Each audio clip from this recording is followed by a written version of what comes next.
Halo. Wanita Apa kabar? Siang Romo Heru. Selamat siang. Halo. Selamat siang Pak Bobi. Selamat siang Pak Eko. Selamat Selamat siang siang, Pak. Selamat siang semua. Siang Bapak Ibu semua. Selamat siang, Romo. Suster. Ayo Sister, ayo kita survei cepat. Hari ini pertemuan yang keberapa? Ayo semua. Dari pagi ya. Ayo dari pagi ya. Romo berapa mau? Pertemuan keberapa ini? Ini 2. ketiga ini. 3, saya 3. Saya 4.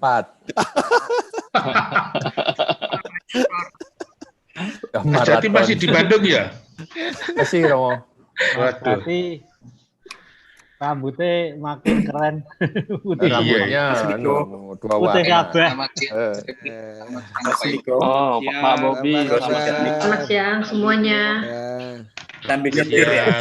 Oh, Mas Andi, selamat siang. Selamat siang, Bu. Selamat siang Pak Yudo. Oh, selamat siang Bu Ana. Yo. Pak Bobi, selamat siang. Selamat siang Bu Ana. Iya. Selamat siang Bu Ana. Romo Ya, Heru, Pak, selamat siang. Oh, selamat siang Romo Heru. Selamat siang Pak Andi. Selamat siang Bu Anita. Selamat siang Pak Andi. Selamat siang Ibu.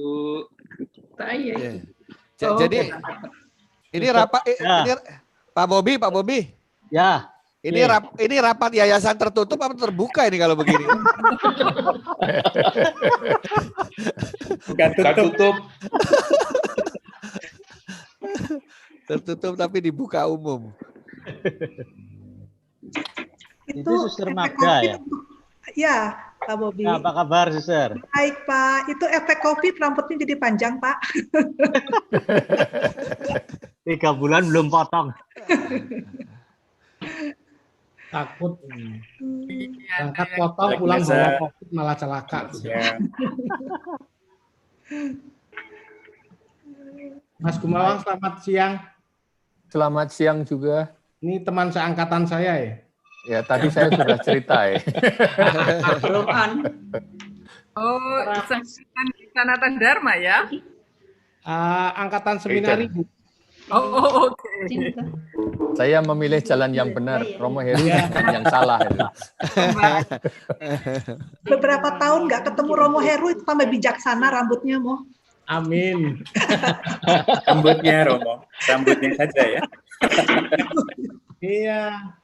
Kalau Romo Ageng itu saking bijaksana rambutnya pun ditutupi gitu loh. Ini nggak ada undangan Darmaning Tias juga ada. Lo Romomu, Pak. Halo. Pak Ferry kok orang Manado pakai kupluk. Ini mau. Loh. harus Pak.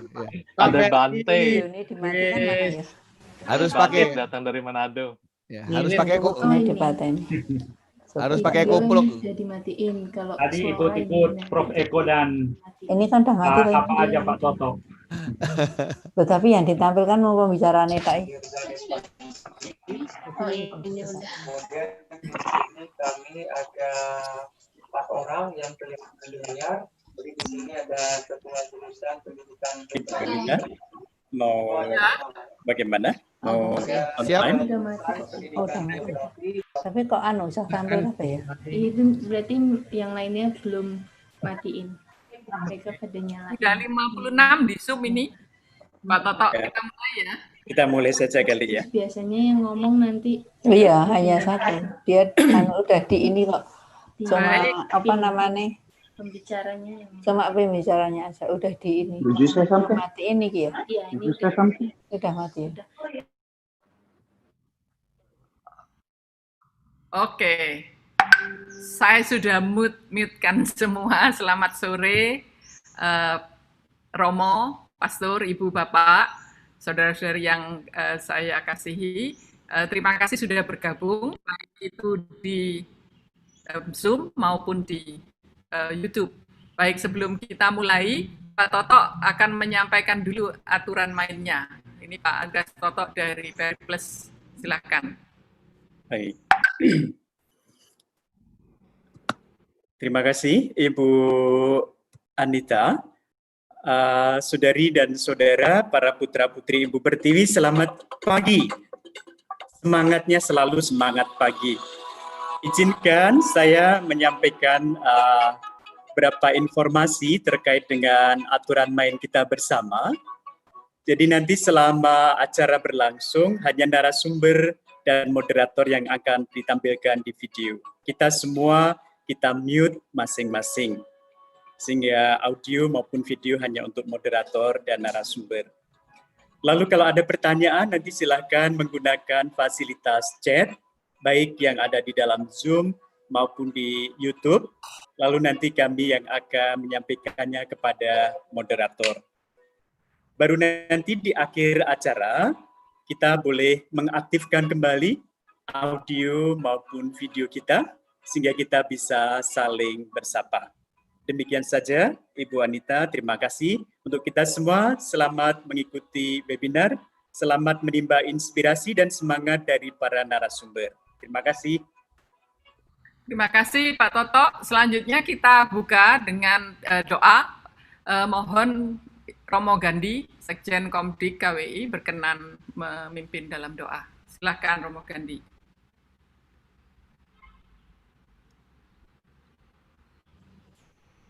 Selamat sore semuanya.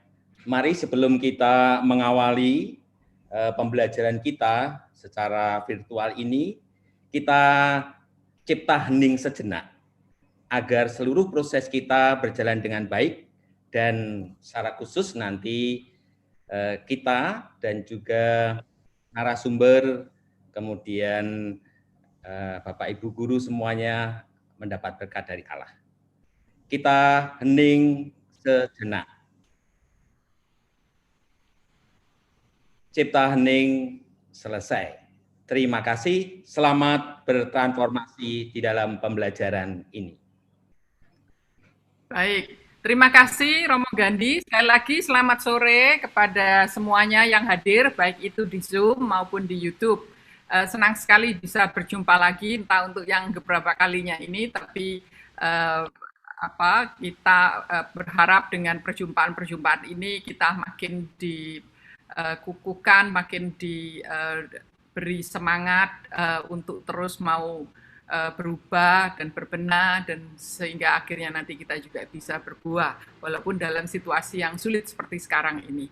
Baik, kita mempunyai dua narasumber utama hari ini, tapi sebelum saya perkenalkan dan saya persilakan kedua narasumber, kita ingin mendengar dahulu dari para praktisi di lapangan. Kita mempunyai 3 yang sudah berbaik hati mau berbagi kepada kita hari ini.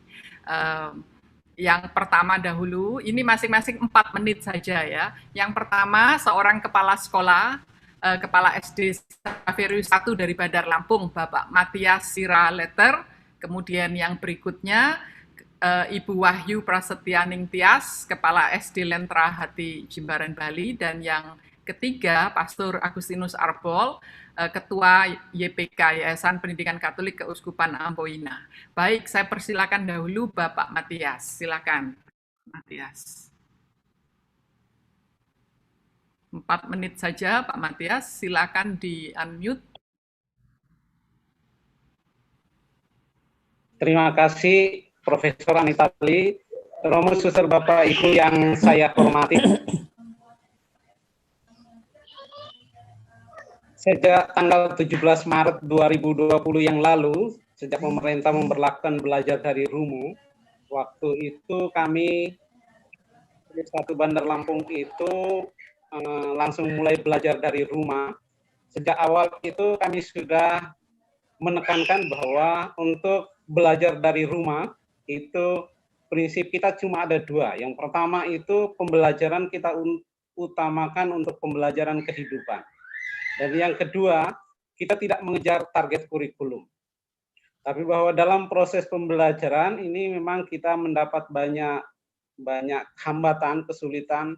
Yang pertama itu adalah bahwa banyak Bapak Ibu guru kita yang masih belum terlalu bagus penguasaan IT-nya, karena itu pembelajaran praktis itu hanya melalui grup WA, lalu mengirim tugas, lalu dikerjakan.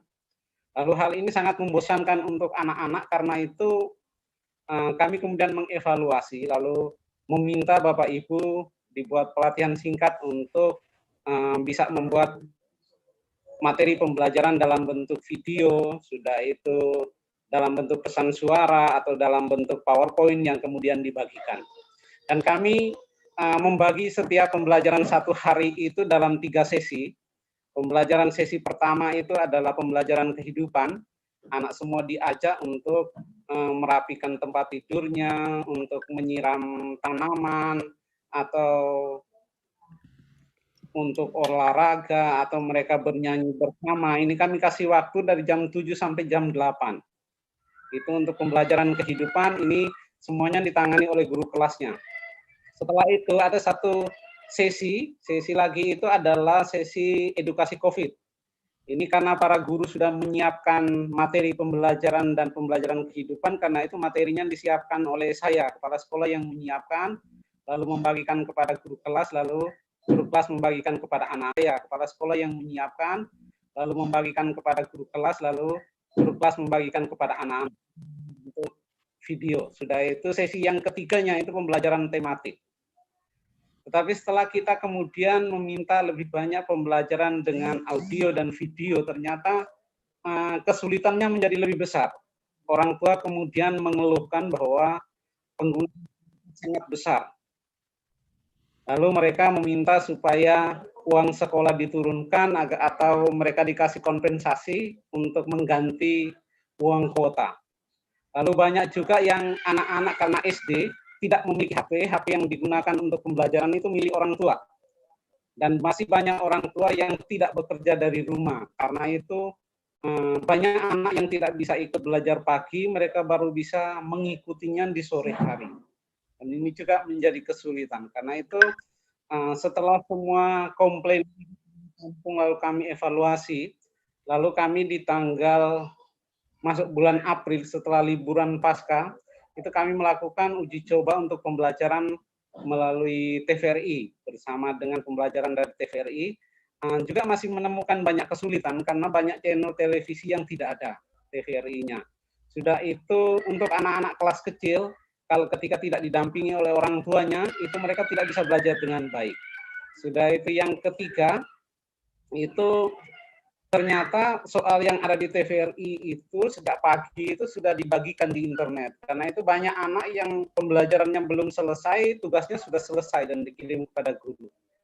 Karena itu kemudian kami karena masukan dari orang tua, tanggapan orang tua pembelajaran TVRI ini cukup bagus karena sangat kurang penggunaan kuotanya. Karena itu kami kemudian memutuskan untuk tetap di TVRI tetapi melakukan pembenahan. Karena itu kami tetap di TVRI, tetapi gurunya membuat rangkuman pembelajaran di TVRI. Jadi rangkuman pembelajaran itu dikirimkan kepada anak dalam bentuk PDF atau JPEG. Setelah itu soal yang ada di TVRI itu Ibu Guru membuat soal yang baru. Sudah itu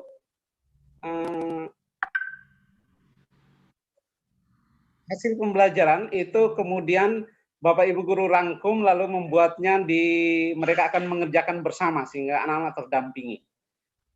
Itu kurang lebih gambaran tentang di TVRI dan kesulitan utama itu adalah soal bagaimana orang tua mendampingi dan pembiayaan. Ini yang sangat terasa dan mengalami kesulitan. Kesulitan terjadi SPP di bulan April itu hampir 50% tidak terbayar karena orang tua mengeluhkan semua itu. Dan demikian juga di bulan Mei kemarin seperti hal yang sama. Oke, baik. Terima kasih Pak Matias untuk sharing-sharingnya yang sangat berharga. Kita jadi melihat ya betapa guru itu juga sebagai manusia mempunyai daya adaptasi yang luar biasa ya, karena ketika disrupsi terjadi karena alam yang memang memaksa kita harus menghentikan berbagai banyak proses kehidupan, tapi guru-guru beradaptasi juga. Nah, selanjutnya Ibu Wahyu, Miss Wahyu ini mau membagikan video kayak Ibu Wahyu. Jadi sudah ada protokol-protokol persiapan fisik di sekolah ya. Jika nanti ini sampai saat ini kita juga belum mendengar kepastian apakah sekolah akan kembali ke normal atau normal baru pada bulan Juli ini atau akan ada penundaan lagi. Jadi masih belum ada, tapi kita akan siap dengan segala kemungkinan. Baik, silakan Ibu Wahyu.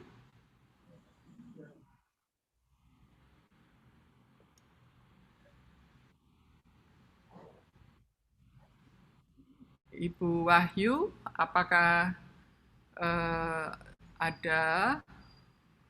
Ya, silakan Ibu Wahyu, di unmute dulu Ibu Wahyu, sebentar ya. Ya, sudah. Ya, oke, baik. Silakan Bu Wahyu. Terima kasih Prof. Selamat siang untuk semuanya, selamat sore. Ya, saya dari SD Lentera Hati, hampir sama dengan Pak Matias sebetulnya, tapi puji Tuhan sekolah kami guru-gurunya cukup untuk IT cukup baik. Jadi seperti itu Ibu. Nah, yang lain-lain yang lalu sudah berlalu. Masalah keuangan itu sama Pak Matias, apalagi Jimbaran semuanya di hotel dan juga kapal pesiar, mereka semua dirumahkan atau PHK. Tapi yang akan saya sampaikan adalah bagaimana kita memberikan proses apa yang akan kita berikan pada putra-putri. Ini SD kami. Kami berdiri baru 5 tahun, mereka menggunakan alas kaki yang kemudian langsung diarahkan mengganti alas kaki mereka dan kemudian cuci tangan. Mereka harus cuci tangan. Maaf, Bu Ayu, apakah mau memutarkan video singkatnya itu? Perlu? Boleh. Tadi Pak Toto antara video atau PowerPoint. Monggo. Halo, Prof. Ya, silakan video saja kali ya, lebih menarik. Ini mulai. Ya, boleh. Nah, ini ketika putra-putri kami memasuki sekolah, mereka harus mengganti alas kaki, cuci tangan, mereka harus cuci tangan terlebih dahulu. Kemudian di setiap kelas kami mempunyai hand sanitizer, kemudian juga menerapkan social distancing di setiap kelas, di setiap pembelajaran. Ibu, kami di kelas kami,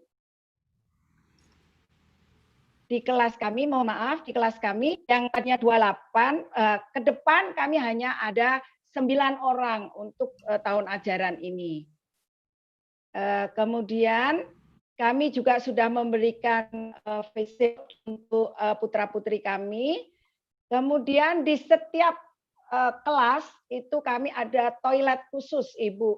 Jadi toilet ini memang kita ini supaya menggunakan toilet seperti ini tidak duduk supaya lebih sehat.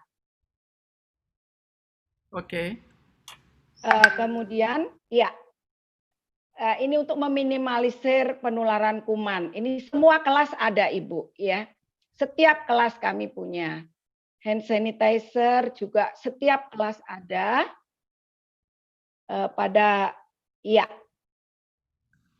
Kemudian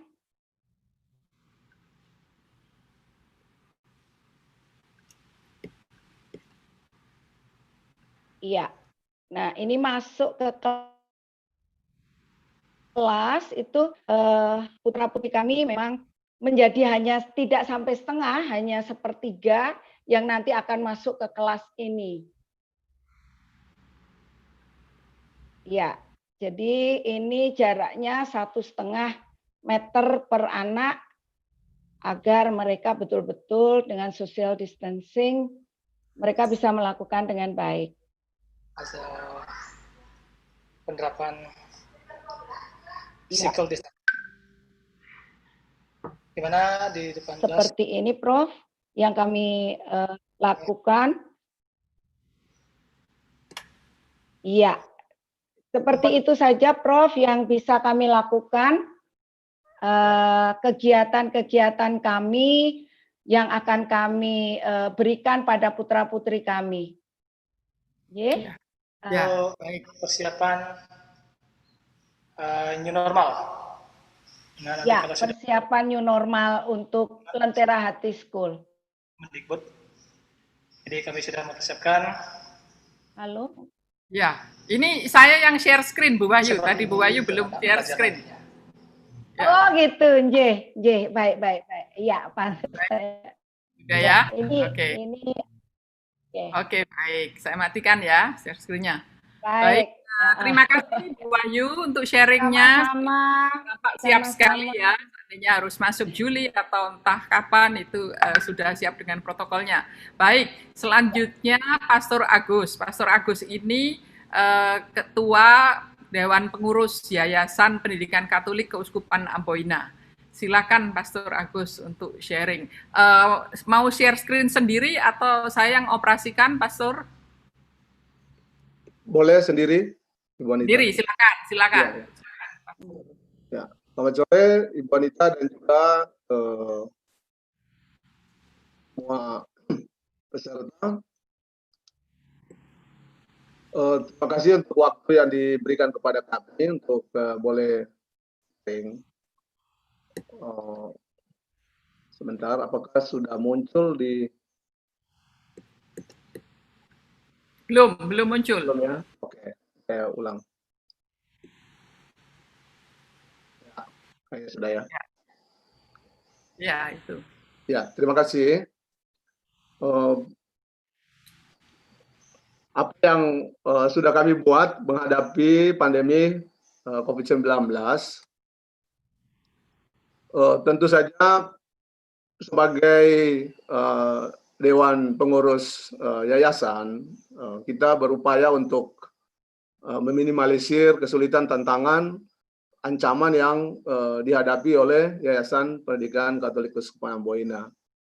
Sekedar informasi bahwa Keuskupan memiliki kurang lebih 100 sekolah, dan ketika pandemi ini mulai, lalu kami membuat langkah pertama yakni pemetaan sekolah untuk mengetahui sekolah-sekolah mana bisa melaksanakan proses pembelajaran jarak jauh dengan online dalam jaringan dan luar jaringan. Dari 117 sekolah itu kami menemukan bahwa hanya ada 20%, 20-an sekolah yang bisa ada dalam pembelajaran jarak jauh. Sedangkan 80-an% itu tidak bisa melaksanakan pembelajaran online. Tentu kendalanya adalah jaringan yang belum masuk, ataupun kalau sudah jaringan tidak terlalu kuat, dan bahkan di beberapa tempat kabupaten kota itu belum juga listrik masuk, dan ini menjadi sebuah kendala. Kami mencoba untuk memitigasi, menganalisanya, kekuatan di mana kelemahan, tantangan, peluang yang boleh kami temukan. Dan terhadap masalah-masalah ini, apa yang kami lakukan, saya istilahkan dengan gerakan cepat, gercep, membuat koordinasi dengan para kepala sekolah, mendampingi, memfasilitasi guru-guru untuk keluar dari zona nyaman, ya istilahnya kita berpikir di luar box, meningkatkan kerjasama dengan orang tua, dengan maksud adanya penyadaran akan peran orang tua, keluarga, bahwa rumah itu adalah tempat utama mendidik anak, atau orang tualah pendidik pertama dan terutama di dalam keluarga. Kita cara berpikirnya seminari lah, menanamkan karakter, nilai-nilai moral di dalam keluarga. Tapi secara manajerial kami mencoba untuk membuat aplikasi rumah belajar sendiri untuk yayasan, khusus assessment online.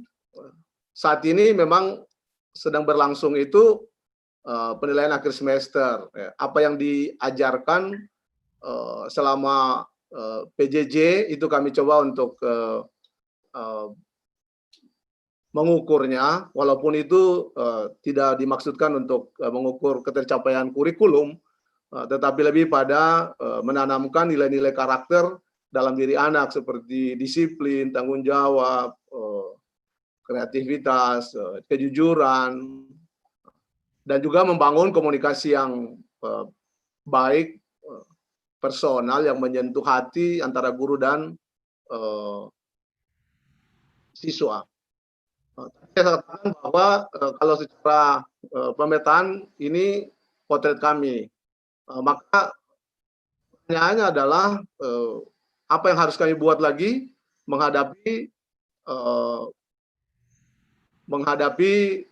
kalau memang akan ada itu new normal life ya. Sebelumnya tentu tadi saya sampaikan bahwa dalam mengelola yayasan ada begitu banyak hal yang menjadi kesulitan dan kendala. Saya membaginya dalam 3. Ya. Saya namakannya paket, semua terbatas, paket terbatas, ya. Limited. SDM terbatas, juga tidak siap tempur untuk kemauan dan kemampuan menyusun model pembelajaran yang menyenangkan. Juga keuangan yang terbatas, beberapa 2 bulan terakhir cukup banyak sekolah yang mengalami kesulitan karena pembayaran SPP itu tidak begitu lancar dan sarana yang terbatas, internet, jaringan, sinyal, laptop, bahkan keluhan terhadap pulsa. Maka apa yang kami akan buat sebagai pengurus yayasan ke depan, hari-hari ini kami lagi menyusun standarisasi atau protokol memasuki tahun ajaran baru, entah kapan, tapi kita mencoba untuk menyusun standarnya. Jadi standar berhubungan dengan KBM, standar berhubungan dengan mitra kerja yang datang, berhubungan dengan sarana prasarana, itu kita sementara menyusun protokolernya. Juga kita berencana untuk melaksanakan rapat kerja sekolah dengan kepala-kepala sekolah, dan yang terakhir melaksanakan pelatihan untuk guru-guru, baik itu untuk daring maupun luring sehubungan dengan apa yang hendak kita hadapi pada waktu-waktu yang akan datang. Demikian, Bu Anita. Ya, baik. Sedikit sharing karena terbatas waktu. Terima kasih untuk waktunya. Ya. Terima kasih Pastor Agus untuk sharingnya. Sekali lagi juga terima kasih untuk Bu Wahyu dan Pak Matias juga yang sudah men-sharingkan, luar biasa. Kita jadi belajar. Tentunya setiap daerah, setiap kondisi itu berbeda tantangannya dan kesiapannya untuk menghadapi situasi yang masih belum pasti ini. Jadi per tanggal 1 Juni kemarin ada berita dari Menko PMK yang masih mengatakan belum ada kepastian kapan sekolah akan mulai kembali. Pendidikan mungkin menjadi sektor yang terakhir untuk kembali ke normal atau new normal. Sementara sektor-sektor lainnya memang sudah benar-benar tidak bisa menunggu. Nah, sektor pendidikan ini saya kira juga bukannya bisa menunggu gitu ya, saya kira juga sangat dilematis ini. Apakah mau mulai atau masih PJJ lagi? Keduanya ini bukan pilihan-pilihan yang tepat, bukan pilihan ideal untuk sekolah, karena ketika masih menunda lagi, apalagi sampai akhir tahun ini. Nah, ini SPP makin ditunda, kemudian banyak keluhan-keluhan dari rumah juga. Baik, selanjutnya kita akan mempunyai 2 narasumber. Saya akan perkenalkan dahulu narasumber yang pertama. Hari Sabtu yang lalu mungkin sebagian dari peserta sudah ada yang mengikuti dengan Prof. Eko Indrajit. Lengkapnya Prof. Ricardus Eko Indrajit. Lahir di Jakarta, lulus cum laude dari ITS Surabaya. Prof. Eko ini tipe yang suka belajar sekali ya, sangat suka belajar. Masternya aja ya ada 4 ini, gelar S2-nya. Master of Applied Computer Science dari Harvard University, Massachusetts, Amerika. Jadi orang yang tepat ini untuk kita mintai kesempatannya untuk bisa berbagi. Kemudian Master of Business Administration dari Leicester University, Inggris Raya. Master of Communication dari London School of Public Relations Jakarta, Master of Philosophy dari Maastricht School of Management Belanda, dan doktornya Business Administration dari Manila, Filipina, dan juga dari Polandia. Sebagai dosen, Prof. Eko ini ketua dari STIE Perbanas di Jakarta dan Direktur Riset dari Swiss German University, dan mengajar di beberapa universitas, diantaranya Universitas Indonesia, Atmajaya, Bina Nusantara, Curtin University, Trisakti, Edith Cowan University, IPMI, dan Monash. Sekarang menjadi presiden dari Asosiasi Perguruan Tinggi dalam bidang studi-studi informasi teknologi dan komputer. Prof. Eko juga menjadi penasehat, anggota Dewan Penasehat di BSNP, Badan Standar Nasional Pendidikan, dan DPT, Dewan Pendidikan Tinggi, dan di DRN, Dewan Riset Daerah. Baik, demikian. Sekarang yang terakhir. Sekarang Prof. Eko ini rektor dari Pradita Institute Universitas dari Grup Sumarekon Agung. Baik, silakan Prof. Eko. Waktunya 20 menit. Topik yang akan dibawakan oleh Prof. Eko, kepemimpinan transformatif.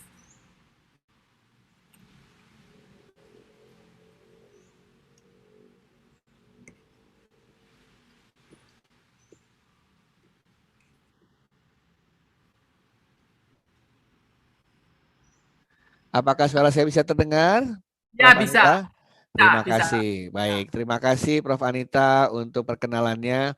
Memang susahnya itu kalau perkenalan itu CV-nya CV lama itu Bu Prof. Anita. Saya juga lupa. Ya, jadi sekarang saya rektor di Universitas Pradita, kampus baru di Gading Serpong sana.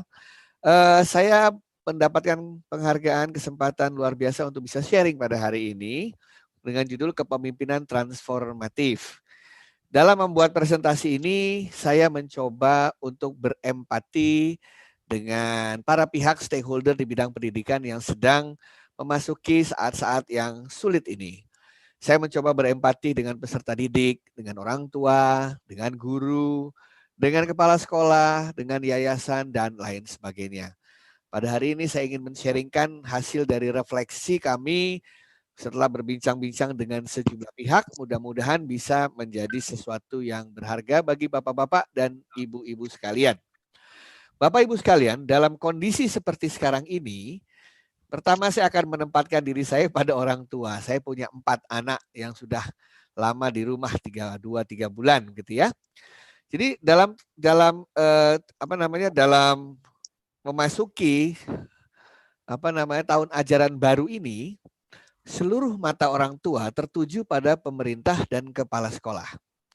Pemerintah kita melihat secara makro, sementara lebih mikro lagi kepada kepala sekolah. Pertanyaannya sederhana, apa yang akan dilakukan dalam kondisi pandemi seperti sekarang ini, terutama sebentar lagi masuk ke dalam tahun ajaran baru. Nah, jarak orang tua ke pemerintah tentu lama jauh sekali. Jadi yang paling mudah adalah orang tua itu sangat merindukan, menantikan apa yang akan dilakukan oleh seorang kepala sekolah bersama dengan badan penyelenggara atau yayasan dalam memasuki program studi baru ini. Jadi semua mata tertuju kepada kepala sekolah ceritanya. Jadi saya tahu persis bagaimana kepala sekolah sekarang berpikir secara keras untuk bisa mempersiapkan apapun yang terjadi. Nah, disinilah kepemimpinan transformatif saya coba perkenalkan. Dalam konteks seperti sekarang ini, apa yang bisa dilakukan oleh seorang kepala sekolah? Sebagai seorang kepala sekolah, dia berhadapan dengan 2 variabel. Variabel eksternal dan variabel internal. Variabel eksternal itu terus terang berada di luar kendali dari seorang kepala sekolah. Satu orang kepala sekolah tidak bisa tahu kapan kondisi pandemi ini selesai atau seperti apa. Dia tidak punya kendali terhadap itu. Seorang kepala sekolah juga tidak punya kendali atas dinamika sosial politik yang terjadi. Dan dia juga tidak bisa mempengaruhi keputusan pemerintah. Tetapi jelas seorang kepala sekolah memiliki kendali terhadap guru-gurunya.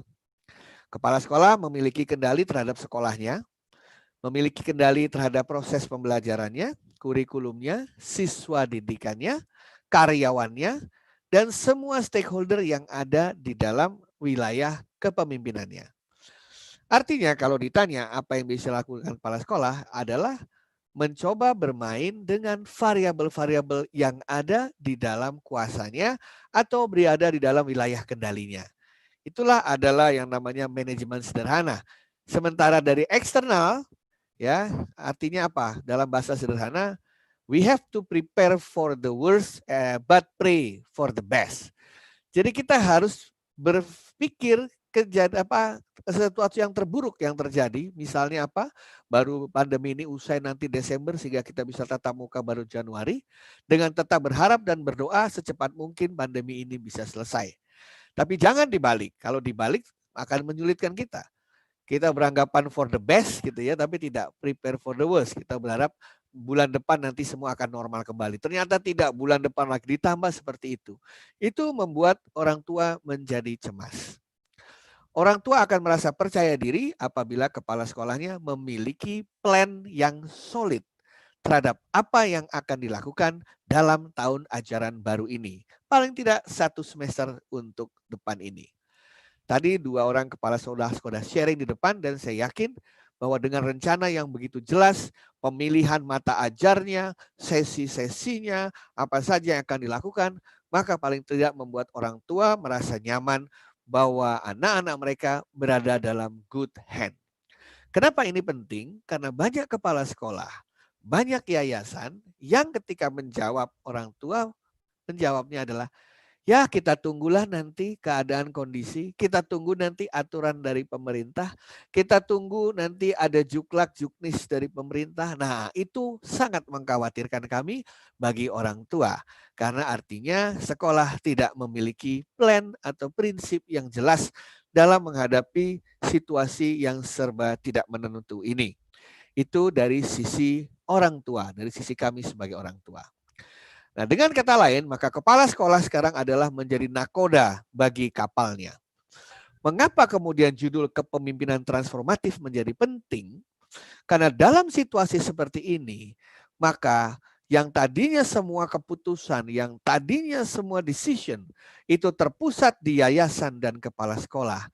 Saat ini mau tidak mau semua keputusan, semua masalah pembelajaran itu akan menjadi suatu hal yang terdistribusi. Terdistribusi ke guru-guru, terdistribusi ke orang tua, terdistribusi ke peserta didik, dan lain sebagainya. Kepemimpinan transformatif adalah kepemimpinan yang dengan otoritas yang diberikan padanya, yang diberikan amanah kepadanya, dia berusaha untuk menjadi pendukung agar semua yang dipimpinnya, yang dilayaninya bisa take part, bisa mengambil perannya masing-masing sesuai dengan aturan main yang disepakati bersama. Nah, oleh karena itu diharapkan seorang kepala sekolah dalam kondisi ini tetap berpegang pada prinsip teguh mengenai pendidikan dan proses pembelajaran. Setiap sekolah pasti punya visi misinya.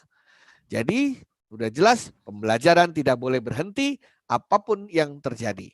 Nah, prinsip-prinsip inilah yang harus dipikirkan oleh kepala sekolah sesuai dengan kondisinya masing-masing. Tadi kita mendengar ada seorang kepala sekolah yang mengatakan bahwa tidak semua mata pelajaran akan diberikan, tapi yang penting adalah mata ajar untuk menopang kehidupan mereka. Itu suatu keputusan, suatu prinsip yang menjadi kesepakatan bersama yang sangat ditunggu. Tentu saja dengan alasan-alasan yang solid, alasan-alasan yang kuat. Ya, kemudian berdasarkan prinsip-prinsip tersebut, seorang kepala sekolah harus mengkomunikasikannya kepada seluruh orang tua dan peserta didik. Agar semua merasa percaya diri, semua merasa nyaman, semua merasa aman dalam berbagai segi. Termasuk dalam segi yang paling banyak sekarang mendapat sorotan dari segi finansial. Disinilah seorang kepala sekolah harus duduk bersama dengan yayasan, harus duduk bersama dengan orang tua murid, membahas semua ini, plan bersama.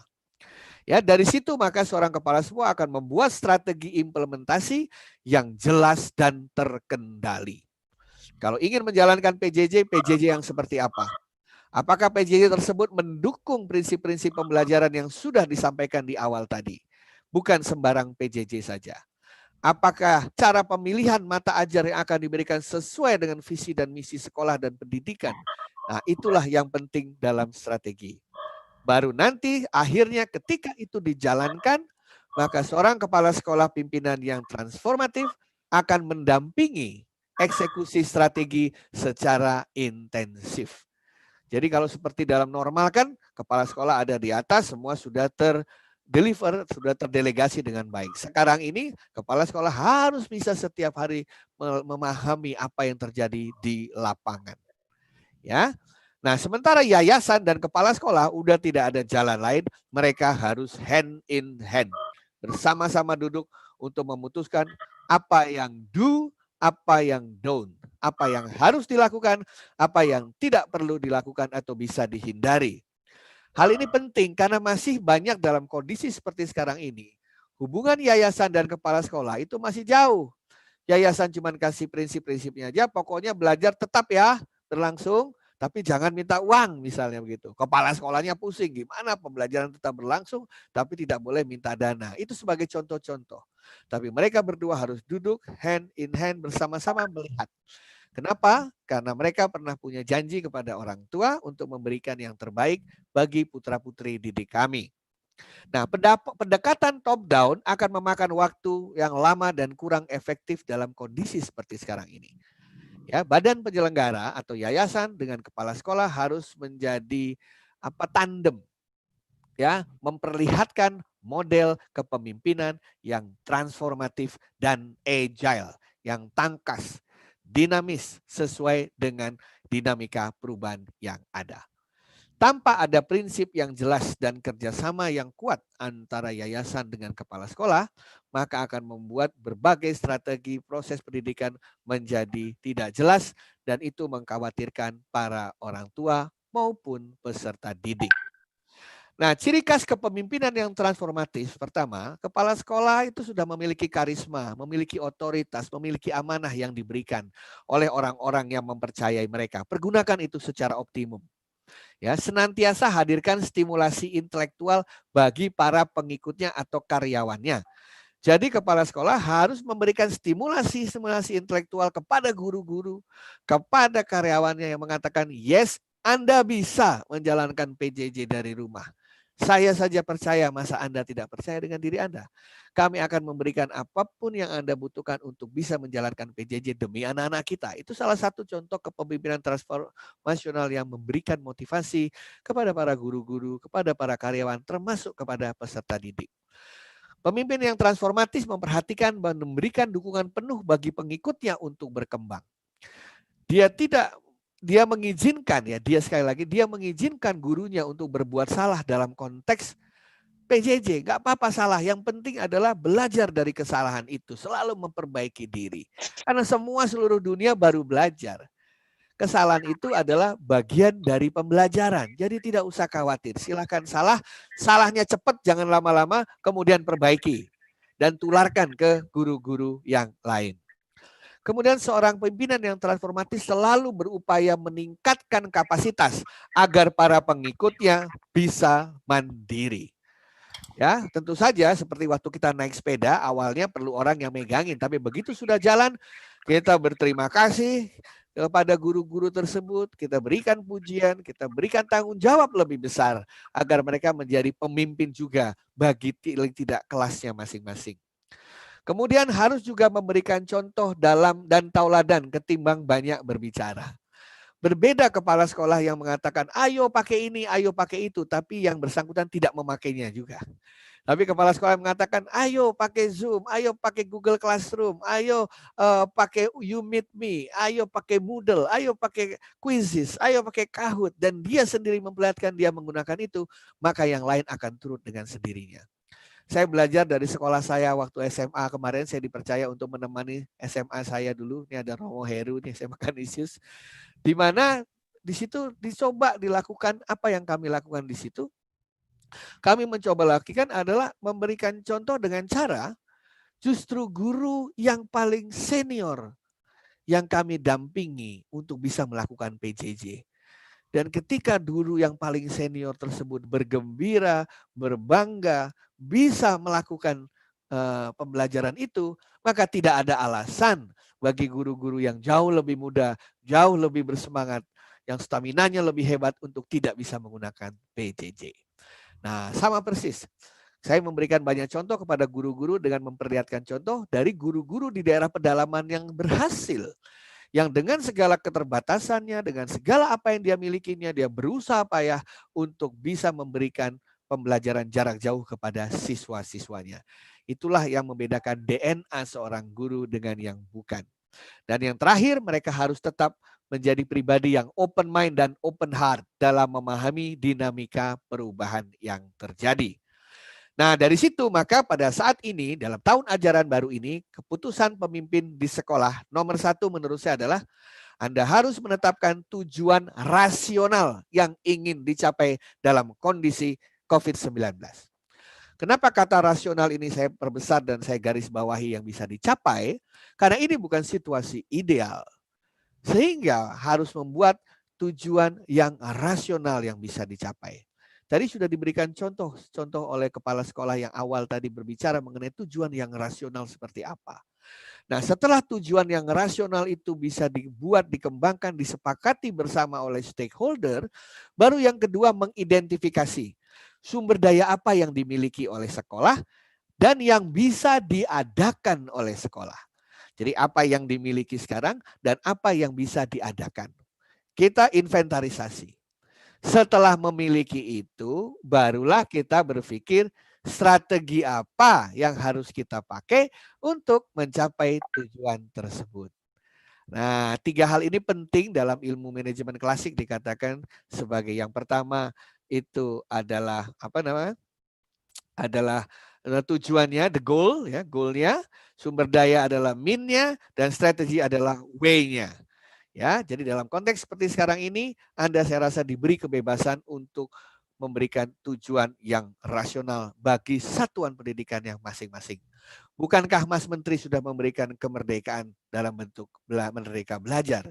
Pergunakanlah kemerdekaan itu untuk menentukan capaian Anda masing-masing. Nah, hasilnya biasanya dalam tataran yang lebih mikro adalah pemanfaatan metode belajar campuran alias blended learning. Metode pembelajaran yang memadukan antara tatap muka dengan online. Ya, nah, sampai di sini saya ingin menyampaikan kepada Bapak Ibu sekalian bahwa PJJ itu pendidikan jarak jauh bukan artinya harus online. PJJ itu bisa online, bisa offline. PJJ yang online adalah kalau menggunakan media elektronik. Yang offline, PJJ offline seperti universitas terbuka zaman dulu yang memberikan modul kepada siswanya, ya, yang kemudian memberikan tugas kepada siswanya melalui pos. Nah, itu yang offline. Jadi pendidikan jarak jauh bisa offline, bisa online. Mau baik offline maupun online, ada yang sinkronus, ada yang asinkronus. Yang sinkronus adalah ketika guru dan siswa berada belajar pada waktu yang sama. Sementara asinkronus adalah ketika siswa dan pendidik belajar pada waktu yang berbeda. Dengan kata lain, kalau saya kasih lihat gambar di depan, ini ada 4 kuadran. 4 kuadran ini sederhana, tapi ini adalah filosofi dari blended learning yang harus dipahami oleh seorang kepala sekolah, bukan hanya guru. Saya jelaskan mengapa. Jadi kalau kita belajar model klasik, kita bertemu di ruang kelas bersama siswa, itu adalah offline dan sinkronus. Karena kita tatap muka, bertemu dengan peserta didik lain, bertemu dengan guru di dalam satu ruangan, dan waktunya sama, guru ngajar di papan tulis, kita mendengarkan. Itu adalah yang konvensional. Sementara ada offline yang asinkronus. Apa itu offline yang asinkronus? Anak-anak pulang, membawa catatan dari sekolah, membawa buku dari sekolah, mengerjakan PR di rumah secara mandiri. Itu kan tidak ada gurunya, tidak ada waktu yang sama dengan gurunya mengajar, tapi dia belajar dengan sumber belajar yaitu buku. Nah, karena waktunya berbeda maka dikatakan sebagai asinkronus, offline asinkronus. Nah, sekarang kita ini adalah online sinkronus. Kita sama-sama berbicara lewat Zoom pada waktu yang sama antara saya dengan pendengar. Itu adalah online sinkronus. Sementara kalau bapak-bapak, ibu-ibu menggunakan YouTube, memakai YouTube, mengambil dari internet, belajar dari internet, itu contoh online asinkronus. Apa itu online asinkronus? Ini dengan catatan YouTube-nya adalah YouTube hasil rekaman ya. Jadi dia mengakses secara elektronik hasil rekaman terdahulu. Nah, kenapa ini penting? Mari kita lihat bersama-sama. Kalau saya tanya dengan Bapak Ibu sekalian, ya, saya boleh tanya ke Profesor Anita ya, Profesor? Silakan. Boleh. Prof Anita, ini kan ada kuadran 1, 2, 3, 4 ya, Prof? Ya. Yang sekarang tidak boleh pemerintah tuh yang mana, Prof? Yang pertama. Yang pertama. Offline sinkronus. Ya. Jadi yang pertama itu sekarang sedang dalam kondisi tidak boleh. Karena ada physical distancing dan social distancing. Sehingga sebuah sekolah harus bisa ngeblend yang 3 itu. Asinkronus online, asinkronus offline, dan sinkronus online. Dan jangan ada lagi banyak sekali sekarang guru-guru yang excuse-nya begini. Lebih bagus belajar tatap muka ya daripada tidak. Benar, semua sepakat. Lebih bagus belajar tatap muka dibandingkan online. Cuman kuadran 1 itu sedang tidak boleh. Tidak bisa kita lakukan sekarang karena pandemi. Jadi sekarang fokus kita adalah menyusun strategi 2, 3, dan 4. Bagaimana cara memblendnya. Nah, kemarin ada masalah lebih rame lagi. Ada anak-anak yang melaporkan katanya ke Komnas Anak. Karena terlalu banyak diberikan tugas. Setelah kita amati, ternyata kira-kira semua guru ngasih tugas di mana, Bapak Ibu sekalian? Prof Anita mau jawab boleh. Kira-kira guru-guru tuh ngasih 1, 2, 3, atau 4 kebanyakan? Kebanyakannya ngasih yang asinkronus. Nah, guru-guru tuh kasih yang nomor 2. Seluruh guru, seluruh mata ajar kasih offline asinkronus. Hasilnya apa? Anak-anak di rumah kelabakan dapat tugas setiap hari. Orang waktu kondisi normal aja tidak setiap kelas ada tugas. Kok sekarang setiap kelas ada tugas dikasih semua ke anak-anak. Anak-anak jadi kelabakan, beban, akhirnya benci dengan belajar. Kenapa? Karena sekolah belum membuat skenario. Belum membuat orkestrasi. Bagaimana caranya blended ini dilakukan antar guru-guru supaya peserta didiknya, learnersnya merasa bergembira dan capaian pembelajarnya tercapai.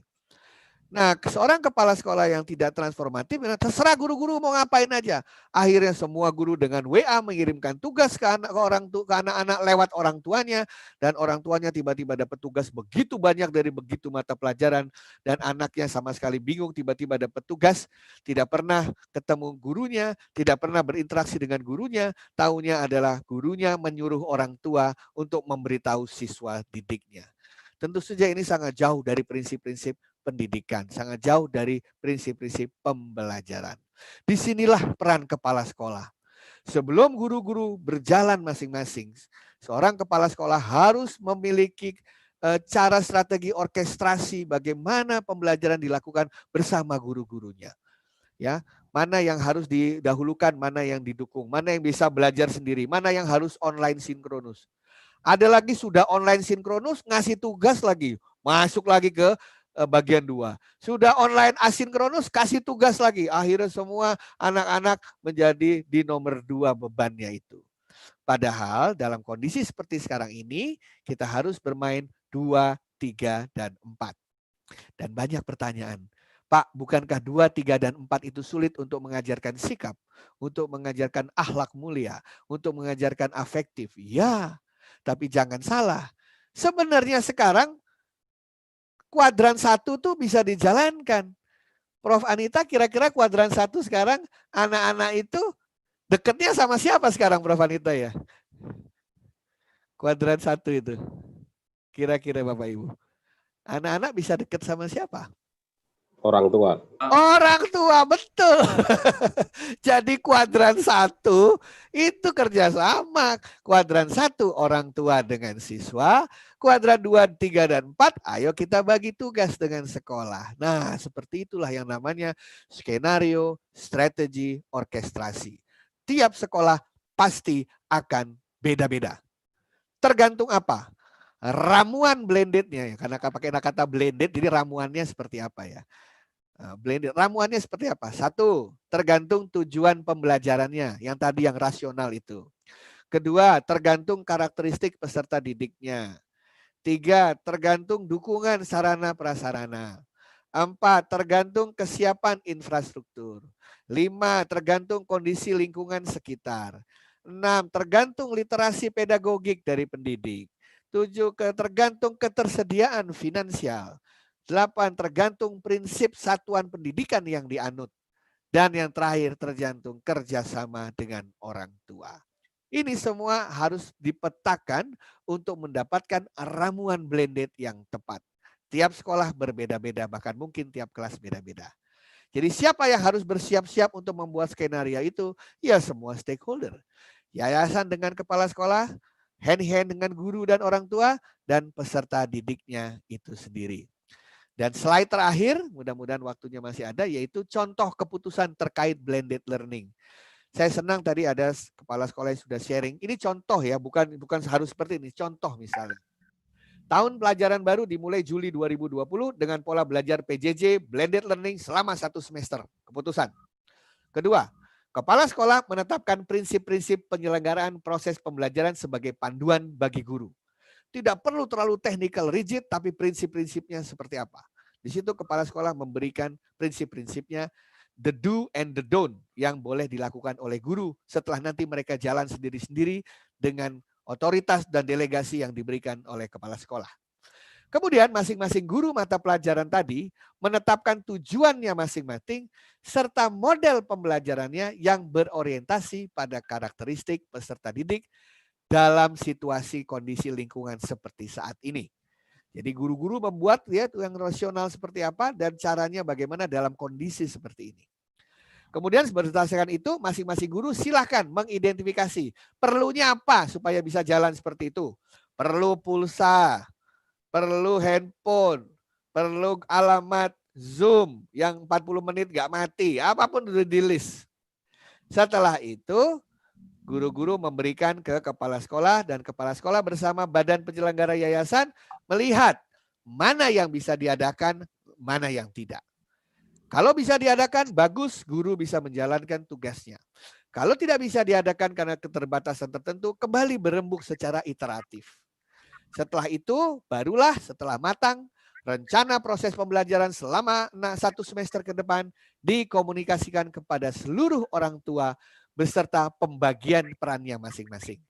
Kalau perlu kasih lihat 4 kuadran itu agar orang tua tahu persis bahwa mereka memiliki kesempatan besar untuk bisa quote-unquote mendidik anak-anaknya di rumah. Suatu kesempatan yang tidak akan terjadi 2 kali dan kita tidak ingin terjadi 2 kali. Kemudian setiap guru akan mengeksekusi rencananya tersebut dengan dukungan penuh dari kepala sekolah dan yayasan, didampingi oleh mereka. Dan jangan lupa lakukan evaluasi secara berkala ataupun ad hoc.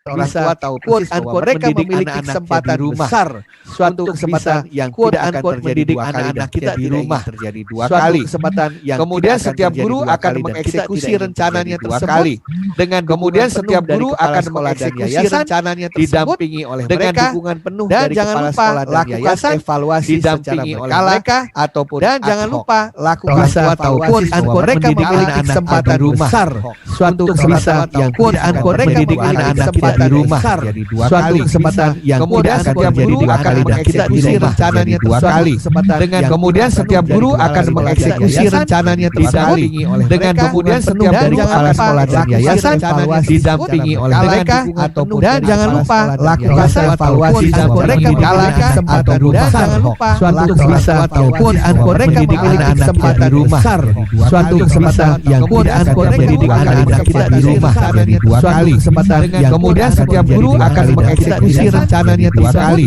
Dengan kemudian setiap guru akan mengeksekusi rencananya didampingi oleh mereka penuh dan jangan lupa lakukan evaluasi didampingi oleh mereka ataupun dan jangan lupa lakukan evaluasi dan mereka memiliki kesempatan besar, suatu kesempatan yang tidak mendidik anak-anak kita di rumah jadi 2 kali. Kesempatan yang kemudian setiap guru akan mengeksekusi rencananya 2 kali.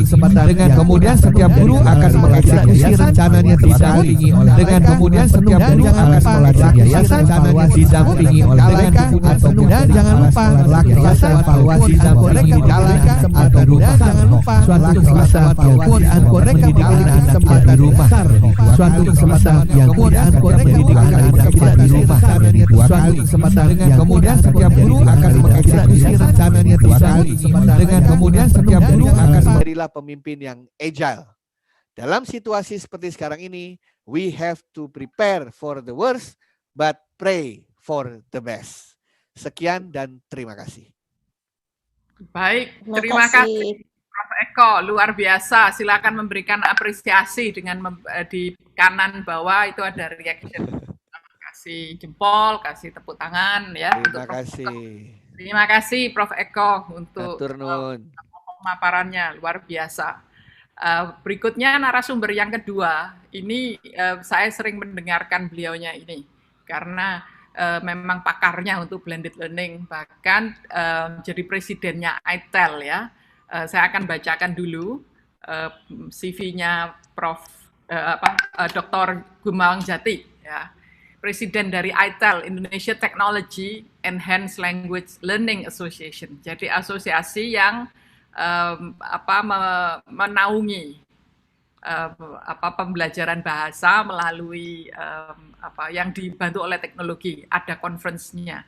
Annual ya, Pak Jati ya, conference-nya. Baik, saya bacakan dulu Pak Gumawang Jati, S1 dari waktu itu masih IKIP, namanya IKIP Sanata Dharma, kemudian Master of Arts dari University of Warwick, Inggris, 1989, terus doktornya dari Universitas Pendidikan Indonesia Bandung. Jadi area kompetensinya Pak Gumawang Jati ini English Language Teaching, Teacher Training, Digital Material Development, and ICT in Education. Jadi memang kepakarannya untuk bidang ini, ICT in Education. Sekarang Pak Jati ini mengajar bahasa Inggris di ITB, Institut Teknologi Bandung, dan juga course programmer, dan juga sebagai kepala language center-nya, pusat bahasanya ITB, sekjen di Yayasan Unika Parahyangan. Masih banyak lagi pengalamannya ya, seminar, workshop, dan lain sebagainya, tapi nanti supaya waktu kita nggak habis, saya persilakan saja Pak Jati untuk bisa menyampaikan pemaparannya dalam 20 menit. Silakan Pak Jati. Oke, terima kasih Profesor Anita. Ralat dulu, Kepala UPT Pusat Bahasa sudah tidak, mantan. Oh, okay. Sekjennya. Lihat tahunnya, ya baik. Tahunnya sudah tahun lama. Jadi sekarang banyak menganggur webinar dari rumah saja. Kira-kira begitu, Ibu. Oke, baik. Presiden ITEL masih ya? Presiden ITEL masih baru juga itu. Ya, oke. Romo, Suster, Bapak Ibu, selamat sore. Saya akan sedikit melanjutkan dari apa yang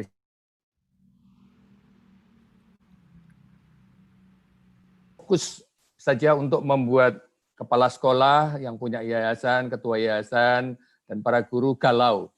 Jadi sengaja nanti kalau setelah mendengarkan saya 10 menit merasa galau, ya tidak apa-apa. Tujuan saya tercapai, kira-kira begitu. Jadi sekarang itu yang diperlukan adalah eranya era internet. Kalau saya bertanya dengan cepat ini, transportasi terbesar di Indonesia itu apa sih sekarang? Apakah dia punya taksi? Apakah dia punya motor? Ya. Kalau toko terbesar di Indonesia itu apa sih namanya? Gitu kan. Terus kalau bimbingan belajar di Indonesia yang paling gede apa sekarang? Ya, semuanya berkaitan dengan internet, gitu ya. Terus Bapak Ibu atau suster yang punya sekolah, yang mengelola sekolah, harus berpikirkan apa yang bisa saya buat supaya sekolah saya ada perubahan. Semua orang berubahnya adalah menuju internet, menggunakan fasilitas network. Toko yang terbesar ya Tokopedia lah sekarang, lapak. Tokonya sebesar apa? Sulit, gitu ya. Transportasi ya ada Gojek gitu kan. Gojek punya berapa motor? Enggak punya motor. Perusahaan transportasi tidak punya motor, tetapi terbesar itu. Jadi hitung-hitungannya sudah lain gara-gara internet. Kira-kira gitu. Untuk membuat galau saja. Source of knowledge, access to knowledge. Kalau zaman dulu sekolah bagus itu gurunya harus bagus. Zaman sekarang iya sama. Buildingnya harus bagus, library-nya harus bagus, lab-nya harus bagus gitu. Tapi zaman sekarang ada tambahan. Internet koneksinya juga sebaiknya ada gitu. Itu menjadi syarat kan, guru bagus, building bagus, library bagus, laboratorium bagus, tapi sinyal internet tidak dimasukkan di sana, gurunya terisolasi dan segala macam, ya agak susah untuk berkompetisi gitu ya. Jadi saya akan fokus pada koneksi internet untuk akses knowledge. Yang lain-lain tadi sudah disebutkan. Saya akan fokus di situ. Jadi ini lebih hal-hal untuk diperhatikan kepada Bapak Kepala Sekolah nanti dalam membuat keputusan, juga Romo dan Suster yang berkecimpung di yayasan. Nah, internet itu ada high technology, ada low. Ada high bandwidth, ada low bandwidth. Tadi Prof sudah menyebutkan ada synchronous sama asynchronous. Ada high immediacy, ada low immediacy yang harus sekarang, nek sekarang bubar ini gitu kan. Nah, ini ya ini minggu depan enggak apa-apa gitu, itu low immediacy. Ya. Jadi itu yang harus menjadi pertimbangan. Nanti saya akan bicara sedikit di bawah, tapi sebelum itu yang online dan face to face itu enggak sama. Interaksinya enggak sama. Cara memberi motivasi enggak sama. Memberikan tugas responsibility ke anak-anak itu juga tidak sama. Engagement enggak sama juga. Ngasih feedback enggak sama juga, apalagi di masa COVID seperti sekarang kan. Memberi feedback ya harus yang converting, yang harus menyapa dan segala macam. Ya, jadi memberikan motivasi berbeda. Kalau motivasi itu kan kalau kita ketemu face to face bisa jabat tangan, berpelukan apa gitu. Motivasi ini pakai teks, motivasi ini pakai suara, motivasi ini pakai video gitu ya. Jadi berbeda. Nanti mohon dipikirkan bahwa itu tidak sama aja. Nah, interaksinya tadi sudah akan saya skip saja sinkron dan asinkron. Nah, yang high bandwidth, high immediacy itu video conference, audio conference, sama webinar seperti sekarang.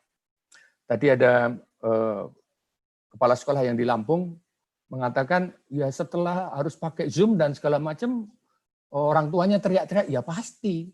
Karena video conference, audio conference, ada itu memerlukan high bandwidth, boros duitnya banyak, 4G-nya harus stable gitu. Jadi ya jangan sedikit-sedikit Skype, jangan sedikit-sedikit Zoom gitu kan. Jangan sedikit-sedikit, yuk anak-anak Zoom, Bapak mau cerita. Tolong dipikirkan betul. Diputuskan mana yang high bandwidth dipakai, dan ini penting, maha penting, berapa lama dan segala macam. Mohon dipertimbangkan, karena ini mahal jadinya. Gitu ya.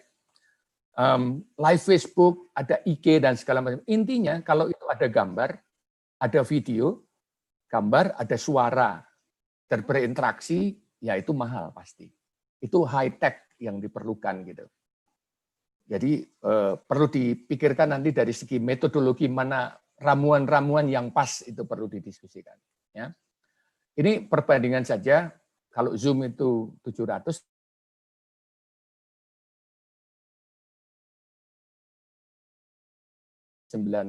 jadi artinya keperluan untuk ini itu mahal gitu. Ya. Lalu ada low bandwidth. Nah, low bandwidth ini banyak yang bisa kita lakukan. Ada Padlet, ada Quizlet, artinya kolaboratif dokumen. Dokumennya dikeroyok bareng-bareng. Terus ada grup chat, ada message pesan gitu lewat WA group dan segala macam. Itu bandwidth-nya low. Kalau bandwidth-nya low ya murah gitu kan. Nah, mohon dipertimbangkan. Jadi tidak semuanya harus high bandwidth. Ini bisa ya enggak? Ya, kalau saya bermainnya sekarang pakai Quizlet, bermainnya di Google Drive Docs gitu. Nanti dipertimbangkan untuk software-software yang digunakan. Intinya kalau itu grup chat, messaging, kolaboratif dokumen, itu low bandwidth gitu ya. Nah, sekarang yang asinkronous. pre-recorded, pre-audio recorded, dan segala macam, itu masih high bandwidth. Tapi nontonnya bisa besok gitu. Kalau tidak pandemic ya bisa, ya jangan nonton di rumah lah, pergi ke coffee shop gitu. Kalau sekarang nggak mungkin, gitu ya. Jadi ini masih memakan high bandwidth yang cukup tinggi, ada screencasting, ada YouTube, ada podcast, ada Google Form yang harus diisi dan segala macam. Itu high bandwidth, ya. Jadi mohon dipertimbangkan sebagai pertimbangan nanti mana yang dipilih. Setelah itu baru menentukan metode-metode praktisnya, gitu ya. Nah, asynchronous yang berikutnya, kalau itu diskusi berupa teks, image, reading text, email dan segala macam, ya itu pastinya low bandwidth. Ya. Murah, gampang diaksesnya, bisa dilakukan, dan banyak hal yang bisa dilakukan dari situ menggunakan Padlet, umpamanya, menggunakan blog, menulis di blog, membuat mailing list, membuat grup WA, grup Telegram untuk diskusi dan segala macam. Ini mungkin jauh lebih baik dibandingkan dengan kalau sesuai dengan infrastrukturnya, terus gurunya menggunakan sini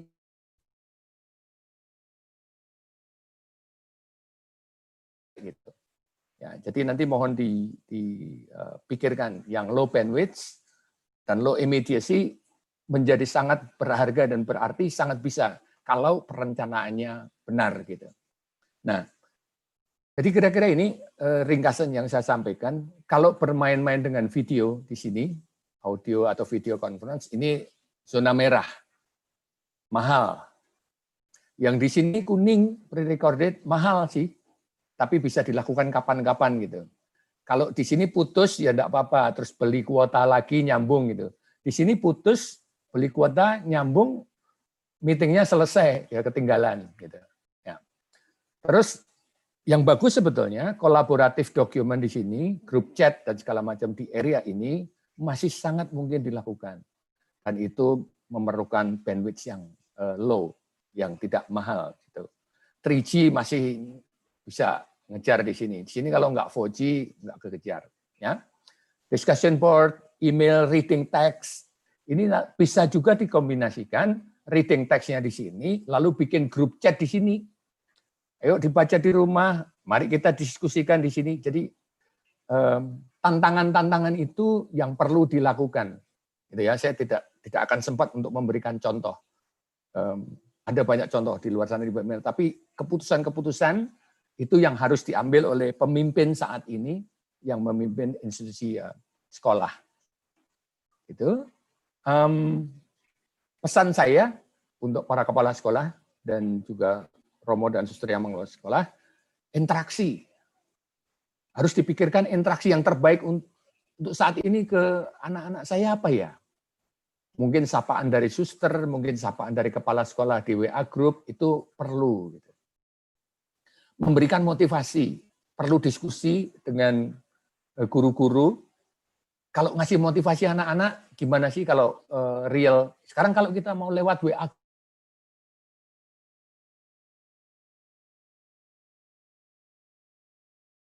beda gitu. Jadi local wisdom dan segala macam itu perlu digali di situ.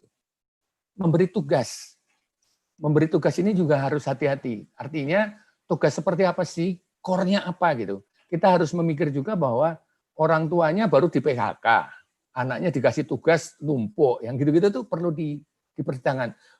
Murid kita siapa sih? Dari kalangan mana? Orang tuanya bisa membantu apa dan seterusnya dan seterusnya. Perlu sangat dipikirkan tugas-tugas. Jadi jangan sampai membebani ke sana. Engagement sama. Untuk tahu kalau anak-anak itu belajar gimana sih, gitu kan? Is learning happen atau tidak, terjadi pembelajaran atau tidak, ngeceknya piye ini, ngeceknya gimana ngeceknya. Itu perlu dirembuk bersama, pakai media apa. Ya, feedback sama. Feedback yang harus diberikan pasti tidak sama dengan waktu keadaan normal. Jadi perlu diperhatikan yang ada di sana. Ini slide saya yang terakhir. Yang terakhir saya hanya, kalau ini sekolah saya harus apa? Teacher center atau student center? Terus dipikirkan kuadran yang 4 ini untuk medianya, untuk penyampaiannya. Terus baru dipikirkan tadi yang diberikan oleh Prof. Indrajit. Apa? Gitu kan? Value-value apa yang harus dimasukkan. Ya. Semoga ini bermanfaat. Terima kasih. Kalau ada yang bertanya boleh, ini email saya. Ya. Saya kembali ke Prof. Anita. Ya, terima kasih untuk Pak Jati. Sangat bagus sekali, banyak informasi yang sangat bermanfaat.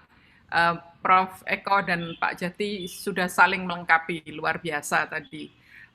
Baik, Ibu Bapak hanya sekedar sharing, ini buku sebetulnya tidak terlalu baru. Buku ini kurang lebih tahun 2008 diterbitkannya. Terus ada buku selanjutnya yang ini Clayton Christensen ya, yang menulis atau yang mempopulerkan istilah innovation ya, disruptive innovation.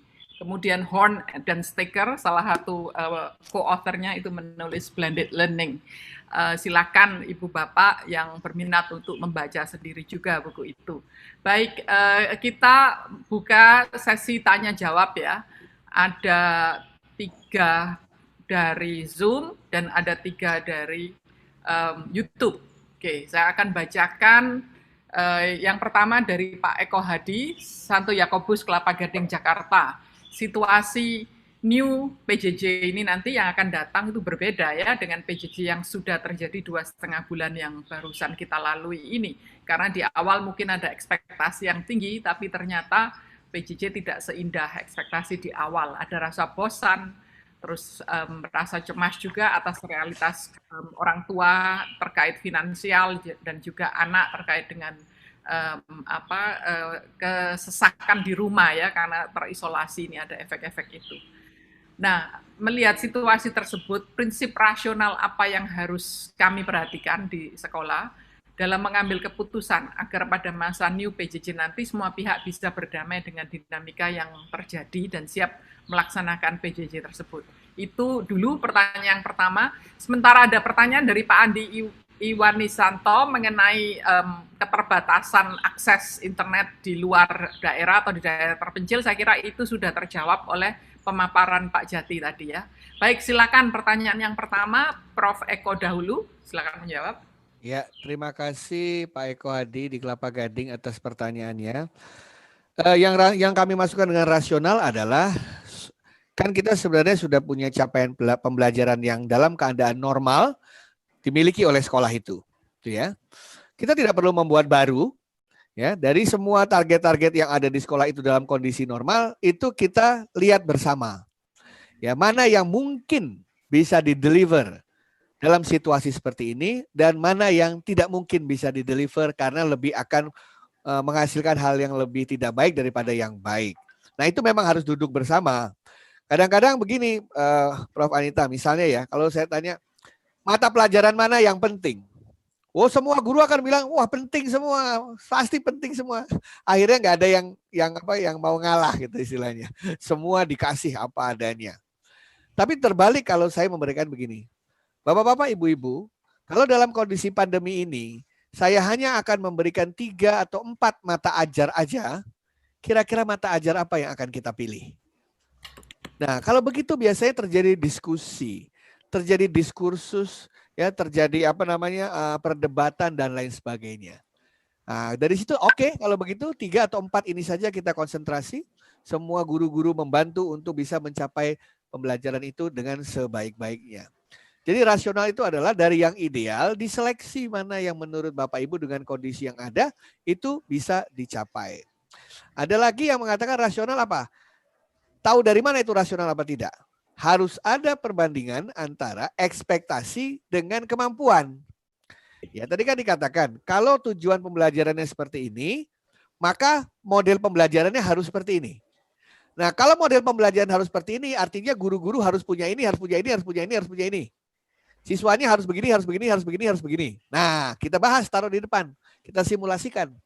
Bisa apa tidak? Bagaimana kalau dengan siswa yang nggak punya handphone? Bagaimana dengan orang tua yang tinggal di daerah internetnya tidak baik seperti itu? Nah, dari situ terjadi suatu proses rasionalisasi secara iteratif sebelum akhirnya oke, kalau begitu ini yang doable, yang paling optimum bisa kita berikan kepada siswa kita. Karena banyak mereka tidak melalui practices ini. Mereka pokoknya ya sudah, pokoknya semua PJJ, guru-guru belajar sendiri, silakan jalan sendiri menurut masing-masing Anda. Ya pasti bingung lah guru-gurunya harus ngapain saja. Akhirnya yang menjadi korban adalah peserta didiknya. Yang Pak Eko Hadi katakan benar, nanti setelah new normal masuk nih, setelah apa? Setelah katakanlah pandemi usai, nanti akan berbeda lagi pembelajaran. Jangan berharap akan kembali seperti zaman dulu. Karena bisa bayangkan sekarang ini anak-anak kita terekspos dengan internet, terekspos dengan bahan-bahan ajar yang diminta oleh gurunya untuk mencari di dunia cyber. Dulu belum sempat begitu, hanya mengikuti buku-buku yang diberikan guru. Nanti ketika sekolah masuk, guru ingin menerangkan sesuatu, jangan kaget kalau ada siswanya angkat tangan. Bu guru, Pak guru, kenapa itu diajarin? Itu mah kita belajar sendiri aja di YouTube. Ibu sama Bapak ajarin cara ngerjain soal ini. Akan seperti itu. Karena anak-anak udah biasa kalau yang begitu tidak perlu diajarin, kita belajar sendiri aja. Nah, yang seperti ini harus diajarin Bapak Ibu guru di dalam kelas. Kita ingin tahu. Jadi mereka akan lebih banyak konfirmasi nanti ke dalam kelas. Jadi Bapak Ibu sekalian, rasional artinya adalah bisa dieksekusi dengan baik dan memberikan manfaat yang paling optimum untuk peserta didik. Dan tidak mungkin ada one fit for all. Pasti akan ada sejumlah orang tua, ada sejumlah siswa yang membutuhkan bantuan atau sejumlah guru yang membutuhkan bantuan. Disitulah pentingnya intervensi dari sekolah dan yayasan untuk membantu mereka yang sedang mengalami masalah tadi. Misalnya ada guru yang tidak memiliki handphone atau tidak memiliki komputer, ya bisa ngambil dari lab komputer di sekolah dulu, taruh di rumahnya, dipinjamkan sampai nanti keadaan normal kembali. Harus ada intervensinya di situ. Tapi intinya adalah harus ada kegiatan untuk berdiskusi bersama, membuat skenario, mengorkestrasi apa yang ingin diharapkan bersama. Jadi itu bukan lagi top down pendekatannya, ingat kepemimpinan transformatif, menggunakan karismanya untuk mendelegasikan ke semua orang mencari ide. Karena dalam kondisi begini, Pak Eko Hadi atau Prof Anita, yang paling penting adalah the best idea. Belum tentu the boss idea. Dalam kondisi normal, the boss idea itulah kepala sekolah dan ketua yayasan. Dalam kondisi ini, duduk bareng, mari sama-sama mencari the best idea. Solusi terbaik yang didapatkan dari diskursus antara stakeholder. Dari situ akan keluar nanti capaian yang rasional. Kalau lebih rendah nanti ada yang challenge, ada devil advocate-nya. Oh bisa lebih tinggi kok Romo, bisa lebih tinggi lagi suster. Oke kita petakan bareng-bareng. Nah proses itu harus ada. Cuman nggak bisa lewat kelas, prosesnya harus lewat Zoom lagi Prof Anita. Karena kan nggak bisa kumpul nih. Nah tapi sesi itu harus ada. Mumpung belum dimulai tahun ajaran, mengorkestrasikan itu sungguh penting. Dan saatnya Anda harus tahu persis karakteristik peserta didik masing-masing di lokasi tempat dia berada. Seperti itu, terima kasih. Baik, terima kasih Prof. Eko. Nah, pertanyaan berikut ini saya kira cocok ini Pak Jati yang menjawab. Karena saya tahu Pak Jati ini selain ahlinya IT dalam pembelajaran, saya melihat dari medsosnya ini saja ya, belum pernah dibuktikan ke saya. Pak Jati pinter masak gitu ya, sering berkegiatan memasak dengan putranya, nyambel luar biasa, lihat foto-fotonya ya. Saya belum tahu sih buktinya. Tapi pertanyaannya begini, bagaimana dari Pak Jeremy Torim Tubun, bagaimana memotivasi membantu anak di asinkronus atau kuadran 2, khususnya yang ortunya pas-pasan, bahkan ortunya merasa terbebani.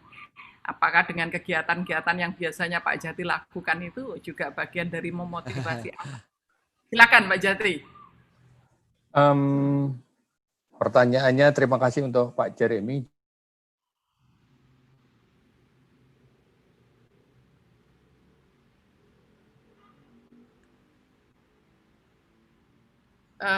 Itu dulu. Apa yang dia suka. Oh, ya. Setelah apa yang dia suka, menggunakan alat apa yang mereka punya. Contoh, kalau orang tuanya punya HP, nggak usah pakai program yang aneh-aneh. Gunakan foto. Tolong kamu foto di sekitar rumahmu, kegiatan orang tuamu yang paling kamu anggap keren apa foto. Tolong ceritakan. Tapi sebelum cerita ke Bapak Guru, minta orang tuanya, Pak, Ibu, aku mau cerita ini menurut aku keren. Aku mau cerita, ceritanya lewat WA group gitu kan. Fotonya mau tak share. Ya. Jadi itu akan memotivasi perhatian ke anak, perhatian ke orang tua. Harus mulai dari situ. Kalau itu sudah terbangun trust, baru kita ngomong PR, kita ngomong yang lain-lain. Saya kira tips sambelnya seperti itu, Bu Anita. Iya ya. Ya, saya kira juga mengajak anak berkegiatan ya, masak bersama, kebun itu pembelajaran tentang kehidupan ya. Ya, tidak harus dengan buku. Ya. Tidak harus dengan PR nomor sekian, KD nomor sekian, tidak harus. Ya. Mengambil foto yang kamu suka, kalau mau lebih spesifik, mengambil tanaman di rumahmu yang kamu suka, dari situ kan terus bisa digali kan, tanamannya model apa, binatangnya model apa, kenapa kegiatan dilakukan. Step stone-nya bisa kemana-mana sih, tergantung kreativitas gurunya. Tapi intinya adalah harus dimulai dengan apa yang dia punya, apa yang dia suka, terus dilibatkan orang tua. Kira-kira begitu kuncinya. Baik, terima kasih Pak Jati. Selanjutnya dari Suster Cecil OP, bagaimana ya menyikapi guru-guru yang sudah lanjut usia dan tidak mau belajar memanfaatkan internet. Tadi Prof. Eko sudah memberi contoh ya, di Kolese Canisius ada guru yang sudah sepuh justru masih bersemangat. Lah itu mungkin Prof. Eko bisa menjelaskan gimana persuasinya itu gimana. Oke, persuasinya ternyata begini. Jadi waktu itu saya masih ingat hari Senin tanggal 20, 19, 18, 16 ya kalau nggak salah, 16 Maret. 16 Maret bersama Romo Heru, saya sama Romo Edu itu diminta ke Canisius ketemu sama semua guru. Ya, semua guru ada cuman waktu setengah hari untuk ngajarin guru-guru untuk bisa PJJ. Bayangin Prof. Anita, setengah hari aku dikasih tugas. Oke, saya katakan kepada mereka, ayo kita belajar sama-sama. Ya, nomor 1, rules-nya. Gak usah takut, komputer tidak akan rusak kalau salah pencet, saya bilang. Supaya mereka gak usah takut mencet-mencet waktu itu. Nah, kemudian kita langsung ajarkan. Nah, di situ saya masih bertemu dengan guru saya waktu saya SMA. Tahun 88, itu 30 tahun yang lalu saya masih bertemu. Guru matematika saya. Nah, dia mendekati saya waktu itu. Wah, ini kan untuk guru-guru yang muda begitu ya. Untuk guru-guru yang muda. Pokoknya saya bantu aja lah. Aku yang nggak bisa yang begini-begini. Katanya begitu Prof. Anita. Awalnya. Terus, tapi saya lihat handphonenya itu lumayan bagus Bu Prof. Anita, handphone itu. Saya bilang, Bu Indra ini. Bu Indra, Ibu sebenarnya tidak perlu pakai komputer ini. Ibu cukup lewat handphone Ibu, nanti sama asisten saya sudah dibikinin kalender. Yang setiap kali Ibu bangun, cuman lihat kalendernya diklik, Ibu langsung on. Begitu. Oh, bisa kayak gitu ya? Iya, gampang Don, gampang. Jadi Bu Indra sekarang sederhana Bu Prof. Anita. Dia buka handphone, kemudian lihat ada tanggal hari ini, ada link, dia klik. Langsung siswa sudah siap semua di dalam kelas. Nah, saya kira akhirnya Ibu Indra mengatakan, oke, terima kasih ya. Ternyata dia bersemangat. Kemudian besoknya Romo punya keputusan begini waktu itu. Bagi Anda guru-guru yang sudah merasa percaya diri, silakan besok melakukan PJJ dari rumah saja. Itu hari-hari awal COVID waktu itu. Sementara yang merasa belum cukup ilmunya, silakan datang ke sekolah. Nanti saya dengan asisten saya udah siap membantu. Sampai Bapak Ibu Guru bisa, ya bilang gitu. Ternyata mereka pengen cepet-cepet Prof. Anita. Biar apa? Biar gak perlu ke sekolah kan begitu. Nah, cuman di hari kedua ada yang lucu di situ. Ibu Indra adalah guru matematika senior dan sudah ada kadernya guru matematika yang lebih junior. Saya intip di sebuah kelas. Tahu Prof. Anita bagaimana Bu Indra itu menjalankan matematikanya? Jadi dia di papan tulis itu dia ambil kapur, dia tulis rumus integral dan lain sebagainya, itu tangan kanan. Tangan kirinya dia megang handphone, Bu. Tangan kirinya iya, jadi tangan kiri megang handphone, tangan kanan dia menulis, dia ngomong sama siswanya. Saya terus terang terkagum-kagum saya. Luar biasa. Dari situ ya sudah, tidak ada alasan lagi bagi yang lebih muda untuk bisa mengatakan tidak bisa. Nah, itu pengalaman langsung empiris yang saya lihat dengan mata kepala sendiri. Cuman ada satu syaratnya, Prof. Anita. Bagaimana membuat guru-guru yang senior itu mau melakukan itu? Dia harus diajarin sama mantan muridnya. Saya dengan Bu Indra punya ikatan cukup dekat waktu saya masih SMA dulu. Karena saya senang matematikanya. Beliau masih ingat dengan saya. Tiap bulan kan juga, tiap tahun kalau Natal atau Paskah saya di Kanisius bertemu dengan Bu Indra. Jadi udah biasa bertemu. Nah kalau saya ngajarin langsung mau. Tapi kalau yang ngajarin yang lain-lain belum tentu mau. Nah jadi para kepala sekolah, petakanlah guru-guru senior yang ingin belajar tapi sulit. Ya, nanti habis itu lihat alumninya siapa aja. Kesempatan sekarang lihat buku alumni nih, Prof. Anita. Lihat buku alumni. Kemudian tanya, dia masih ingat nggak? Saya yakin, Prof. Anita, guru-guru tuh masih ingat anak-anaknya dia dulu. Kenapa? Kan banyak yang sukses jadi direktur, jadi pengusaha. Itu mereka baca, oh ini murid saya dulu, ini murid saya dulu. Saatnya kepala sekolah memanggil dia. Saatnya muridnya payback time. Mengajarkan guru-gurunya kembali. Nah itu syaratnya. Jadi kalau mengajarkan senior harus didampingi. Kita harus menyiapkan orang untuk bisa mendampingi. Dan orang itu harus orang yang sabar. Seperti itu. Terima kasih. Terima kasih Prof. Eko. Luar biasa ya. Itu ide untuk para kepala sekolah. Bisa memanfaatkan alumninya ya. Dan saya rasa alumni akan senang sekali ketika diminta untuk memberikan kembali kepada sekolah. Itu ide luar biasa. Dan satu catatan saya, memang teknologi itu berkembang pesat dan memang guru atau manusia harus beradaptasi. Tetapi saya juga mengamati teknologi itu juga beradaptasi terhadap kita. Ya. Makin lama teknologi itu menjadi makin mudah. Ya. Iya, betul. Salah satu masalah manusia abad ke-21 ini kan mengingat password, ya kan? Iya, iya. Password itu nggak bisa satu password untuk semuanya, karena setiap platform meminta formasi yang berbeda. Betul. Tetapi teknologi pun makin lama menjadi makin mudah. Ada cara-cara penyimpanan password, ada cara meminta sistem untuk mengingat, ya, tempelkan jari atau apa. Itu jadi teknologi akan menjadi makin lama makin mudah buat kita. Ya, Prof. Anita, dulu ada orang Amerika yang bilang begini, kalau ada teknologi yang nggak dipakai sama orangnya, yang salah bukan orangnya, teknologinya, karena terlalu sulit makainya. Jadi pilihlah kuncinya teknologi. Jangan takut, gitu ya. Kuncinya jangan takut. Jangan takut, terima kasih. Prinsip saya pokoknya gadget atau laptopnya nggak dibanting aja, nggak rusak lah. Kalau rusak nanti pasti ada. Ya, oke. Baik, pertanyaan selanjutnya. Nah, ini silakan Pak Matias atau Ibu Wahyu ikut menjawab kalau mau, mungkin lebih cocok untuk yang di sekolah ini. Apakah perlu dibuat pemetaan mapel tertentu boleh menggunakan kuadran 2, 3, atau 4 agar pembelajaran itu jadi efektif? Masih terkait itu juga bagaimana membuat silabus yang sesuai dan relevan dengan sikon seperti ini. Karena silabus untuk classroom learning semester ini banyak dirombak dan disesuaikan dengan sikonnya. Oke, mungkin salah satu dari kedua narasumber dulu bisa menjawab, kemudian Ibu Wahyu atau Pak Matias bisa melengkapi. Silakan. Pak Gumawang, monggo duluan. Wah, saya kalau urusannya silabus dan yang lain-lain itu tidak paham sebetulnya, karena itu tadi tidak pernah percaya pada silabus. Ya. Oke.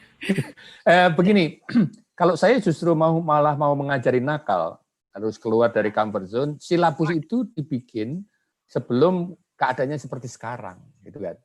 Jadi sekarang ini keadaannya seperti sekarang itu kan silabus tidak harus diikutin, lawong nggak bisa. Silabus harus di-adjust gitu kan. Adjustment-nya ya monggo, runding, balik lagi seperti Prof. Indra tadi, rundinganlah dengan sekolah, rundinganlah dengan guru, lihat pemetaan bandwidth, lihat pemetaan materi, putuskan gitu. It's the time untuk kepala sekolah, ketua yayasan untuk memutuskan dan bereksperimen. Menurut saya itu aja. Iya, betul. Kalau mau ngikutin yang diciptakan sebelum masa pandemi ini, it's almost impossible. Dan saya yakin nanti yang diberikan oleh pemerintah pun, kalau ini sudah selesai pandeminya, kayaknya akan meleset deh. Karena anak-anak itu seperti tadi punya pengalaman lain, guru di rumah punya pengalaman berinteraksi dengan internet, keluyuran ke sana kemari gitu kan. Terus pemerintah nanti memberikan rambu-rambunya seolah-olah nggak ada apa-apa yang terjadi di tengah gitu. Ini 3 bulan ini kan pembelajaran bagi guru, kepala sekolah dan siswa dan mahasiswa sebenarnya sangat luar biasa dan unpredictable gitu. Jadi menurut saya bereksperimen saja dengan berunding. Kira-kira begitu. Betul, setuju. Eksperimen. Ini kan learning by doing sebenarnya. Konsep seperti ini Bapak Ibu. Jadi agak lucu nih Pak Gumawang. Dulu kebanyakan peraturan pemerintah ribut semua. Sekarang dibebaskan, gak ada peraturan, bingung juga gitu istilahnya. Ya, makanya harus. Jadi saya rasa apapun yang Bapak Ibu lakukan, asal prosesnya itu bisa dipertanggungjawabkan dengan prinsip-prinsip pendidikan, saya rasa kita sudah membantu pemerintah. Kita sudah membantu pemerintah. Karena saya sederhana aja filosofinya. Indonesia ini heterogen, masalahnya heterogen. Berarti kemungkinan pemecahan masalahnya juga pasti heterogen. Yang penting prinsip-prinsip pendidikan tidak dilanggar, saya rasa seperti itu. Nah, oleh karena itu silakan berkreasi. Saya sepakat dengan Pak Gumawang mengatakan silakan berkreasi, bereksperimen. Yang penting itu tadi. Kita bereksperimen dalam koridor prinsip-prinsip yang benar. Itu saja. Ya, silabus itu kan alat ya. Kurikulum itu kan alat untuk mencapai tujuan pembelajaran. Itu kan kurikulum. Ya, jadi bisa dipakai apapun, kreasinya seperti apapun bisa kita buat. Kesinilah kesempatan kita sesungguhnya menggunakan bebas merdeka belajar itu untuk bisa merdeka menentukan skenario kita masing-masing gitu. Saya rasa begitu, gak usah khawatir dan memang harus belajar. Jadi ya namanya learning by doing kan ya, tiap hari guru harus belajar, siswa juga belajar sambil jalan.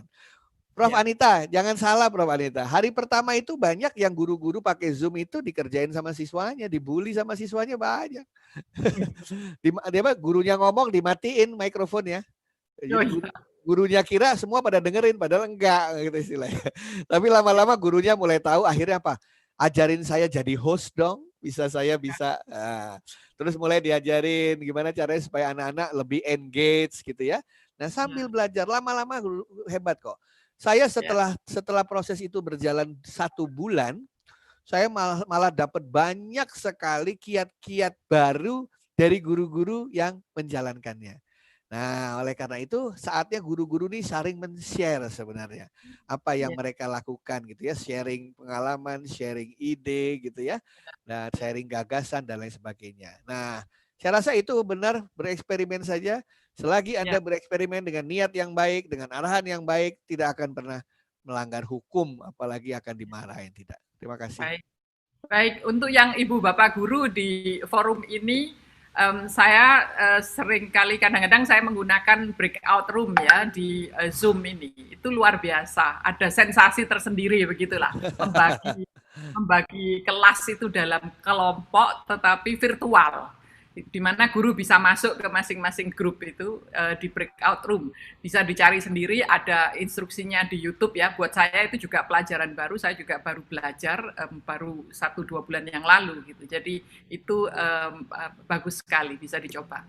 Baik, Ibu Wahyu mau membantu menjawab soal silabus atau pemetaan mata pelajaran. Silakan Bu Wahyu. Boleh. Terima kasih Prof. Anita. Sekedar sharing saja, karena saya bukan pakar, saya sharing. Sejak Maret kami memang sudah tidak lagi menggunakan kurikulum yang kami buat 2019-2020. Karena memang sudah sangat berbeda. Kami MBS saja, manajemen berbasis sekolah, walaupun dimarahin sengkengken kata orang Bali. Karena memang kondisinya seperti itu. Kita tidak lagi berpegang pada silabus yang kita gunakan dulu normal karena kita sudah abnormal. Yang pertama, setiap pagi saya selalu hadir untuk putra-putri saya. Saya tidak peduli dikatakan lebay karena saya harus touch mereka. Orang tua mereka juga stres. Itu hal pertama. Ketika orang yang mereka anggap orang tuanya datang setiap pagi itu berbeda, Bu Anita. Jadi mereka menunggu pagi-pagi, Miss Wahyu sudah muncul belum ya? Kita akan mulai sekolah. Itu. Kemudian ketika sekolah lain mengatakan kita di rumah nggak usah pakai seragam, saya katakan pakai seragam saja.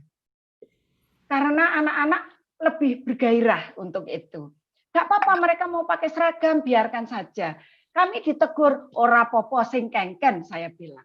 Jadi kita lebih ini saja menurut saya membuat lebih fleksibel. Saya setuju dengan Pak Matias bahwa lebih baik life skill anak-anak, mereka lebih enjoy. Saya secara pribadi masuk seperti Ibu ke Zoom mereka masing-masing dengan breakout karena ada sensasi yang berbeda saya rasakan. Saya belajar dari guru-guru saya karena saya gaptek Bu, Prof. Anita. Jadi saya belajar dari guru-guru saya diajari.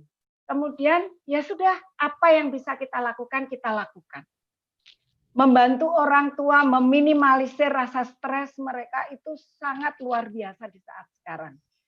Justru sekolah menurut saya harus lebih tegar daripada orang tua. Harus memanage sekolah betul-betul menjadi suatu keluarga. Karena Ibu Prof. Anita tahu semuanya sekarang sedang terpuruk. Kalau Pak Matias bilang 50%, disyukuri saja Pak Matias. Selama kita tidak mengekat gaji guru, guru kita tetap yang utama. Bagaimanapun caranya. Berantem dengan yayasan tidak apa-apa Pak Matias. Yang penting guru kita oke. Ya, saya rasa seperti itu. Jadi eksperimen. Terus bereksperimen tetapi juga melakukan dengan hati. Melihat situasi anak-anak berkebun, saya mengajak anak-anak kami berkebun tapi tidak perlu dengan hidroponik. Mungkin hanya dengan botol aqua bekas dan lain-lain. Seperti itu Bu Anita, saya rasa tidak terlalu banyak yang bisa kami sampaikan karena waktu. Baik, terima kasih Bu Wahyu, luar biasa jawabannya. Baik, ini ada satu pertanyaan mungkin jika diizinkan oleh kedua narasumber saya aja yang jawabin ya. Konten di YouTube itu banyak yang bagus, tetapi kebanyakan dalam bahasa Inggris. Bahasa Inggris menjadi momok bagi banyak guru-guru dan anak-anak di Indonesia. Apakah Sanata Dharma tidak memikirkan untuk subtitling bahasa Indonesia? Saya kira Pak Jati akan mendukung jawaban saya ini. Ya memang di YouTube ada banyak yang ada subtitlingnya, bisa otomatis diklik itu ada subtitling yang keluar. Tetapi kalau tidak ada bahasa Inggrisnya, ya ini justru momentum ya untuk guru dan anak-anak belajar bahasa Inggris. Ibu Bapak, kita mencintai bahasa Indonesia, kita melestarikan bahasa daerah, tapi kita harus menguasai bahasa Inggris. Karena kalau kita tidak menguasai bahasa Inggris, ya nanti akan terhambat. Jadi ya ini kesempatan justru untuk melihat konten-konten yang dalam bahasa Inggris. Karena kalau menunggu semua subtitling nanti kita kehilangan banyak. Mungkin begitu Pak Jati mau menambahkan soal bahasa Inggris. Ya, untuk bahasa Inggris itu begini. Bahasa Inggris ya.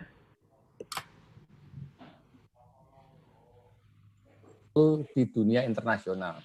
That's it. Kalau kita nggak mau bergaul, ya wis pakai bahasa Jawa aja, di Jawa Tengah wae gitu kan. Kalau kita bisa bahasa Indonesia, kita bisa travel dari Sabang sampai Merauke. If you learn English, itu ya the whole globe gitu. Karena sekarang bahasa Inggris itu bukan milik satu bangsa, tapi menjadi bahasa yang pergaulan kita untuk pergaulan global, terutama di dunia maya. Kira-kira begitu, Wanita. Ya, baik. Ya, jadi justru karena kita diisolasi di rumah, dunia kita makin terbuka lewat internet ini. Jadi memang kesempatan kita untuk menjelajah dunia justru sekarang ketika justru kita diisolasi. Bahasa Inggris itu salah satu jembatan kita. Baik, pertanyaan terakhir ini. Terakhir sebelum kita tutup dari Pak Bobi. Bagaimana melakukan pendidikan karakter jarak jauh? Ada yang mau menjawab? Saya coba menjawab dan jawaban saya pasti salah. Jadi jangan didengarkan terlalu ini ya. Pasti salah jawaban saya. Karena saya bukan guru pendidikan karakter gitu. Tapi begini, pendidikan karakter itu tidak harus dikuliahkan masalahnya. Kita membaca teks bersama anak-anak itu sudah ada pendidikan karakter di situ. Kita membacakan puisi sudah ada pendidikan karakter di situ. Kita ngajarin, kalau kamu kirim WA sama bapak, jangan gitu deh, tapi yang sopan sedikit. Waktu kamu negur ini, emotikonnya jangan seperti itu, dan seterusnya. Jadi sebetulnya ada elemen-elemen dari pendidikan karakter yang bisa kita berikan secara jarak jauh dalam keadaan yang sekarang, seperti sekarang. Memang kalau mau bagus ya harus face to face gitu kan. Tapi ada banyak sekali yang bisa dieksplor. Ini pertanyaan ini sering muncul sekali di setiap webinar saya ngasih tahu. Itu selalu pendidikan karakter bagaimana, pendidikan karakter bagaimana. Bertegur sapa di dunia internet pun ada aturannya. Jadi mulai dari sopan santun itu dan seterusnya, tentunya tidak bisa terlalu dalam. Tetapi dalam keadaan ini juga tidak bisa terus, ya sudah aku ngajar karakter, nggak usah ngajar aja gitu kan. Kalau dikreasikan ada banyak sekali yang bisa dilakukan. Kira-kira begitu, Prof. Anita, dan jawaban saya pasti salah. Oh, itu jawaban bagus, Pak Jati. Baik, ini mohon maaf, ada bonus satu lagi dari Ibu Tresia Hendra, karena ini pertanyaan yang jawabnya bisa singkat saja. Anak sudah terbiasa dengan mencari jawaban di internet, banyak hal mereka jadi tahu. Yang ingin saya tanyakan adalah, masih perlukah anak-anak membeli buku paket, terutama tematik untuk SD? Bagaimana nih Bu Wahyu dan Pak Matias? Apakah masih perlu membeli buku paket? Silakan. Terima kasih, Prof. Anita. Buku paket itu wajib kami beli, didanai oleh BOS, dana BOS. Kalau tidak dibeli, nanti kita tidak diberi dana BOS. Nah, itu dilema buat kami. Tapi kalau dana BOS itu nanti Mas Menteri boleh tidak dibelikan buku paket, karena e-learning sudah berjalan, lebih baik menggunakan e-learning, sehingga dana BOS untuk membeli buku bisa kita arahkan untuk membeli yang lain yang lebih bermanfaat. Semoga Mas Menteri mendengar. Terima kasih, Prof. Baik, terima kasih. Baik, kita beri apresiasi kepada 2 narasumber utama dan 3 yang tadi sudah sharing dengan luar biasa dari lapangan. Ya, sebelum kita tutup, mohon closing statement dari Prof. Eko dan kemudian Pak Jati. Terima kasih. 1 menit saja ya. Ya, pertama mengucapkan terima kasih kepada Periplus yang sudah memberikan kesempatan kepada saya. Saya selalu deg-degan Prof. Anita setiap kali Periplus yang mengadakan. Karena yang mendengar tuh orang-orang hebat semua gitu kan.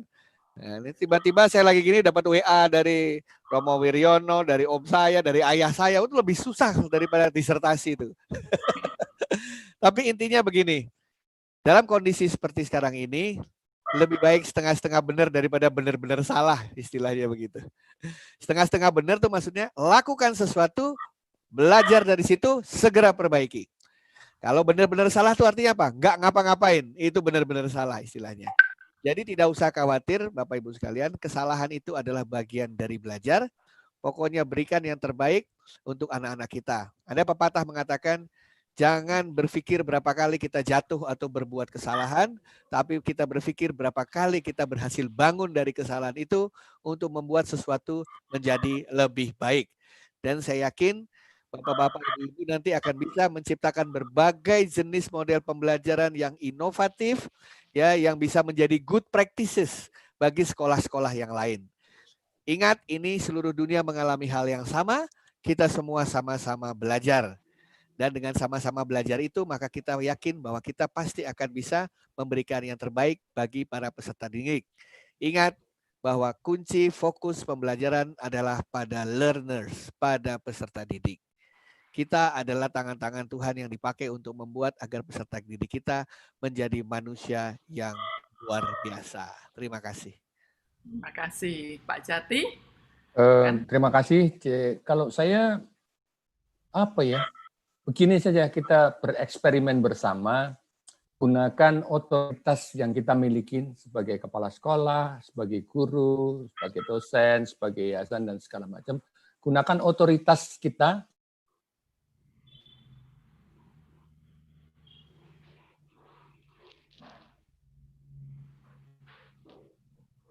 berbuat sesuatu sajalah.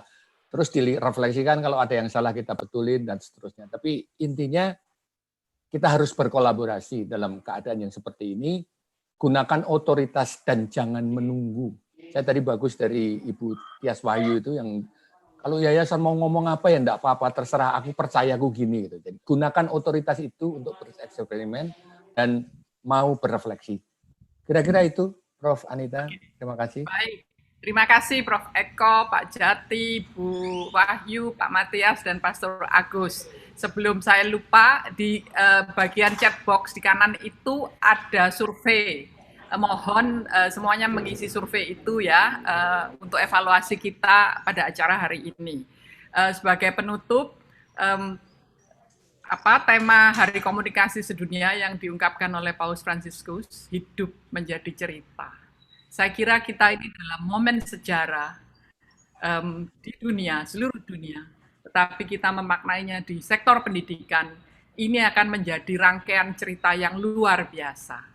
Cerita-cerita sekolah yang mewisuda anaknya lewat drive-thru, pembelajaran lewat WhatsApp, atau setengah hari yang dilakukan untuk melakukan pelatihan secara cepat dan mendadak agar guru siap dengan PJJ. Ada banyak sekali cerita yang sudah terekam dalam hidup kita. Mungkin cerita itu bukan hanya sekedar kejadian-kejadian, tetapi ada nilai-nilai yang dalam dari cerita kita sebagai guru, sebagai peserta didik, sebagai pengelola, sebagai yayasan, sebagai kepala sekolah, sebagai orang tua. Cerita-cerita itu nanti akan kita kenang dan mungkin 10 tahun, 20, 30 tahun lagi cerita-cerita itu akan menginspirasi kita semua dan juga anak cucu kita. Demikian saya tutup acara ini. Kami ucapkan terima kasih kepada Periplus, kepada teman-teman di konsorsium KSKI, Konferensi Sekolah Katolik Indonesia. Kita melakukan webinar-webinar ini dalam rangka kita untuk bangsa, kita semua untuk bangsa melakukannya, semoga bisa saling mengukuhkan dan meneguhkan dan kita bisa bertumbuh bersama. Terima kasih juga untuk tim yang sudah bekerja di belakang layar. Pak Toto, apa lagi? Ya, dari tim Tanah Air.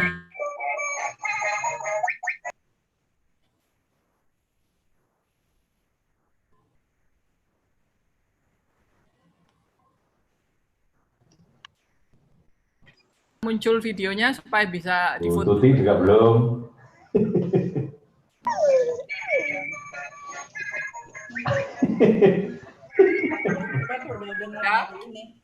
Dari yang foto masing-masing juga. Dari TK. TK udah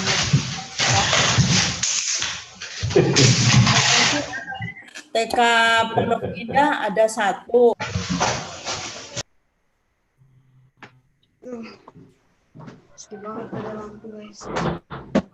Ya. Jadi terima kasih yang berada di Zoom, di ruang Zoom maupun terima kasih. Kita jumpa lagi di set selanjutnya. Terima kasih. Terima kasih semua. Selamat sore. Terima kasih Romo, Suster, Ibu, Terima kasih semua Romo, Suster, Bapak, Ibu. Tuhan memberkati. Terima kasih. Terima kasih. Terima kasih. Pak Matias. Selamat siang. Selamat siang. Terima kasih Pak Pembawa. Terima kasih Pak Toto. Terima kasih Pak Matias. Terima kasih Pak Toto, Bu Anita, terima kasih. Terima kasih Bu Maria. Terima kasih. Bu Maria. Pak Yudo. Iya, Bu Maria, makasih. Terima kasih. Andi juga ada. Pak Yudo, terima kasih. Iya, terima kasih. Terima kasih. Terima kasih. Terima kasih. Terima kasih. Kasih bicara keren. Keren semuanya.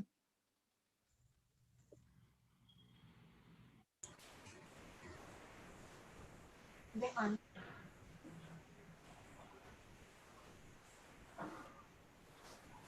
kasih Bu Anita. Terima kasih Pak Yudo. Ya, terima kasih Pak Gumawang Jati. Om Agus, terima kasih Om Agus. Ya, terima kasih juga Pak Yudo. Terima kasih. Terima kasih. Terima kasih Romo Gandhi, Romo Kun. Romo Gandhi. Terima kasih. Terima kasih Romo Gandhi. Ya. Bagus. Oh, buka fotonya bagus coba dari HP PDF terus berantakan yang mana? Aku kalau di sini di HP kan yang kamu kirim ke misal desa ini teh nggak berantakan yang udah kamu kirim. Ini kan nggak berantakan kan, udah rapi. Kalau dari sini udah rapi, ya udah.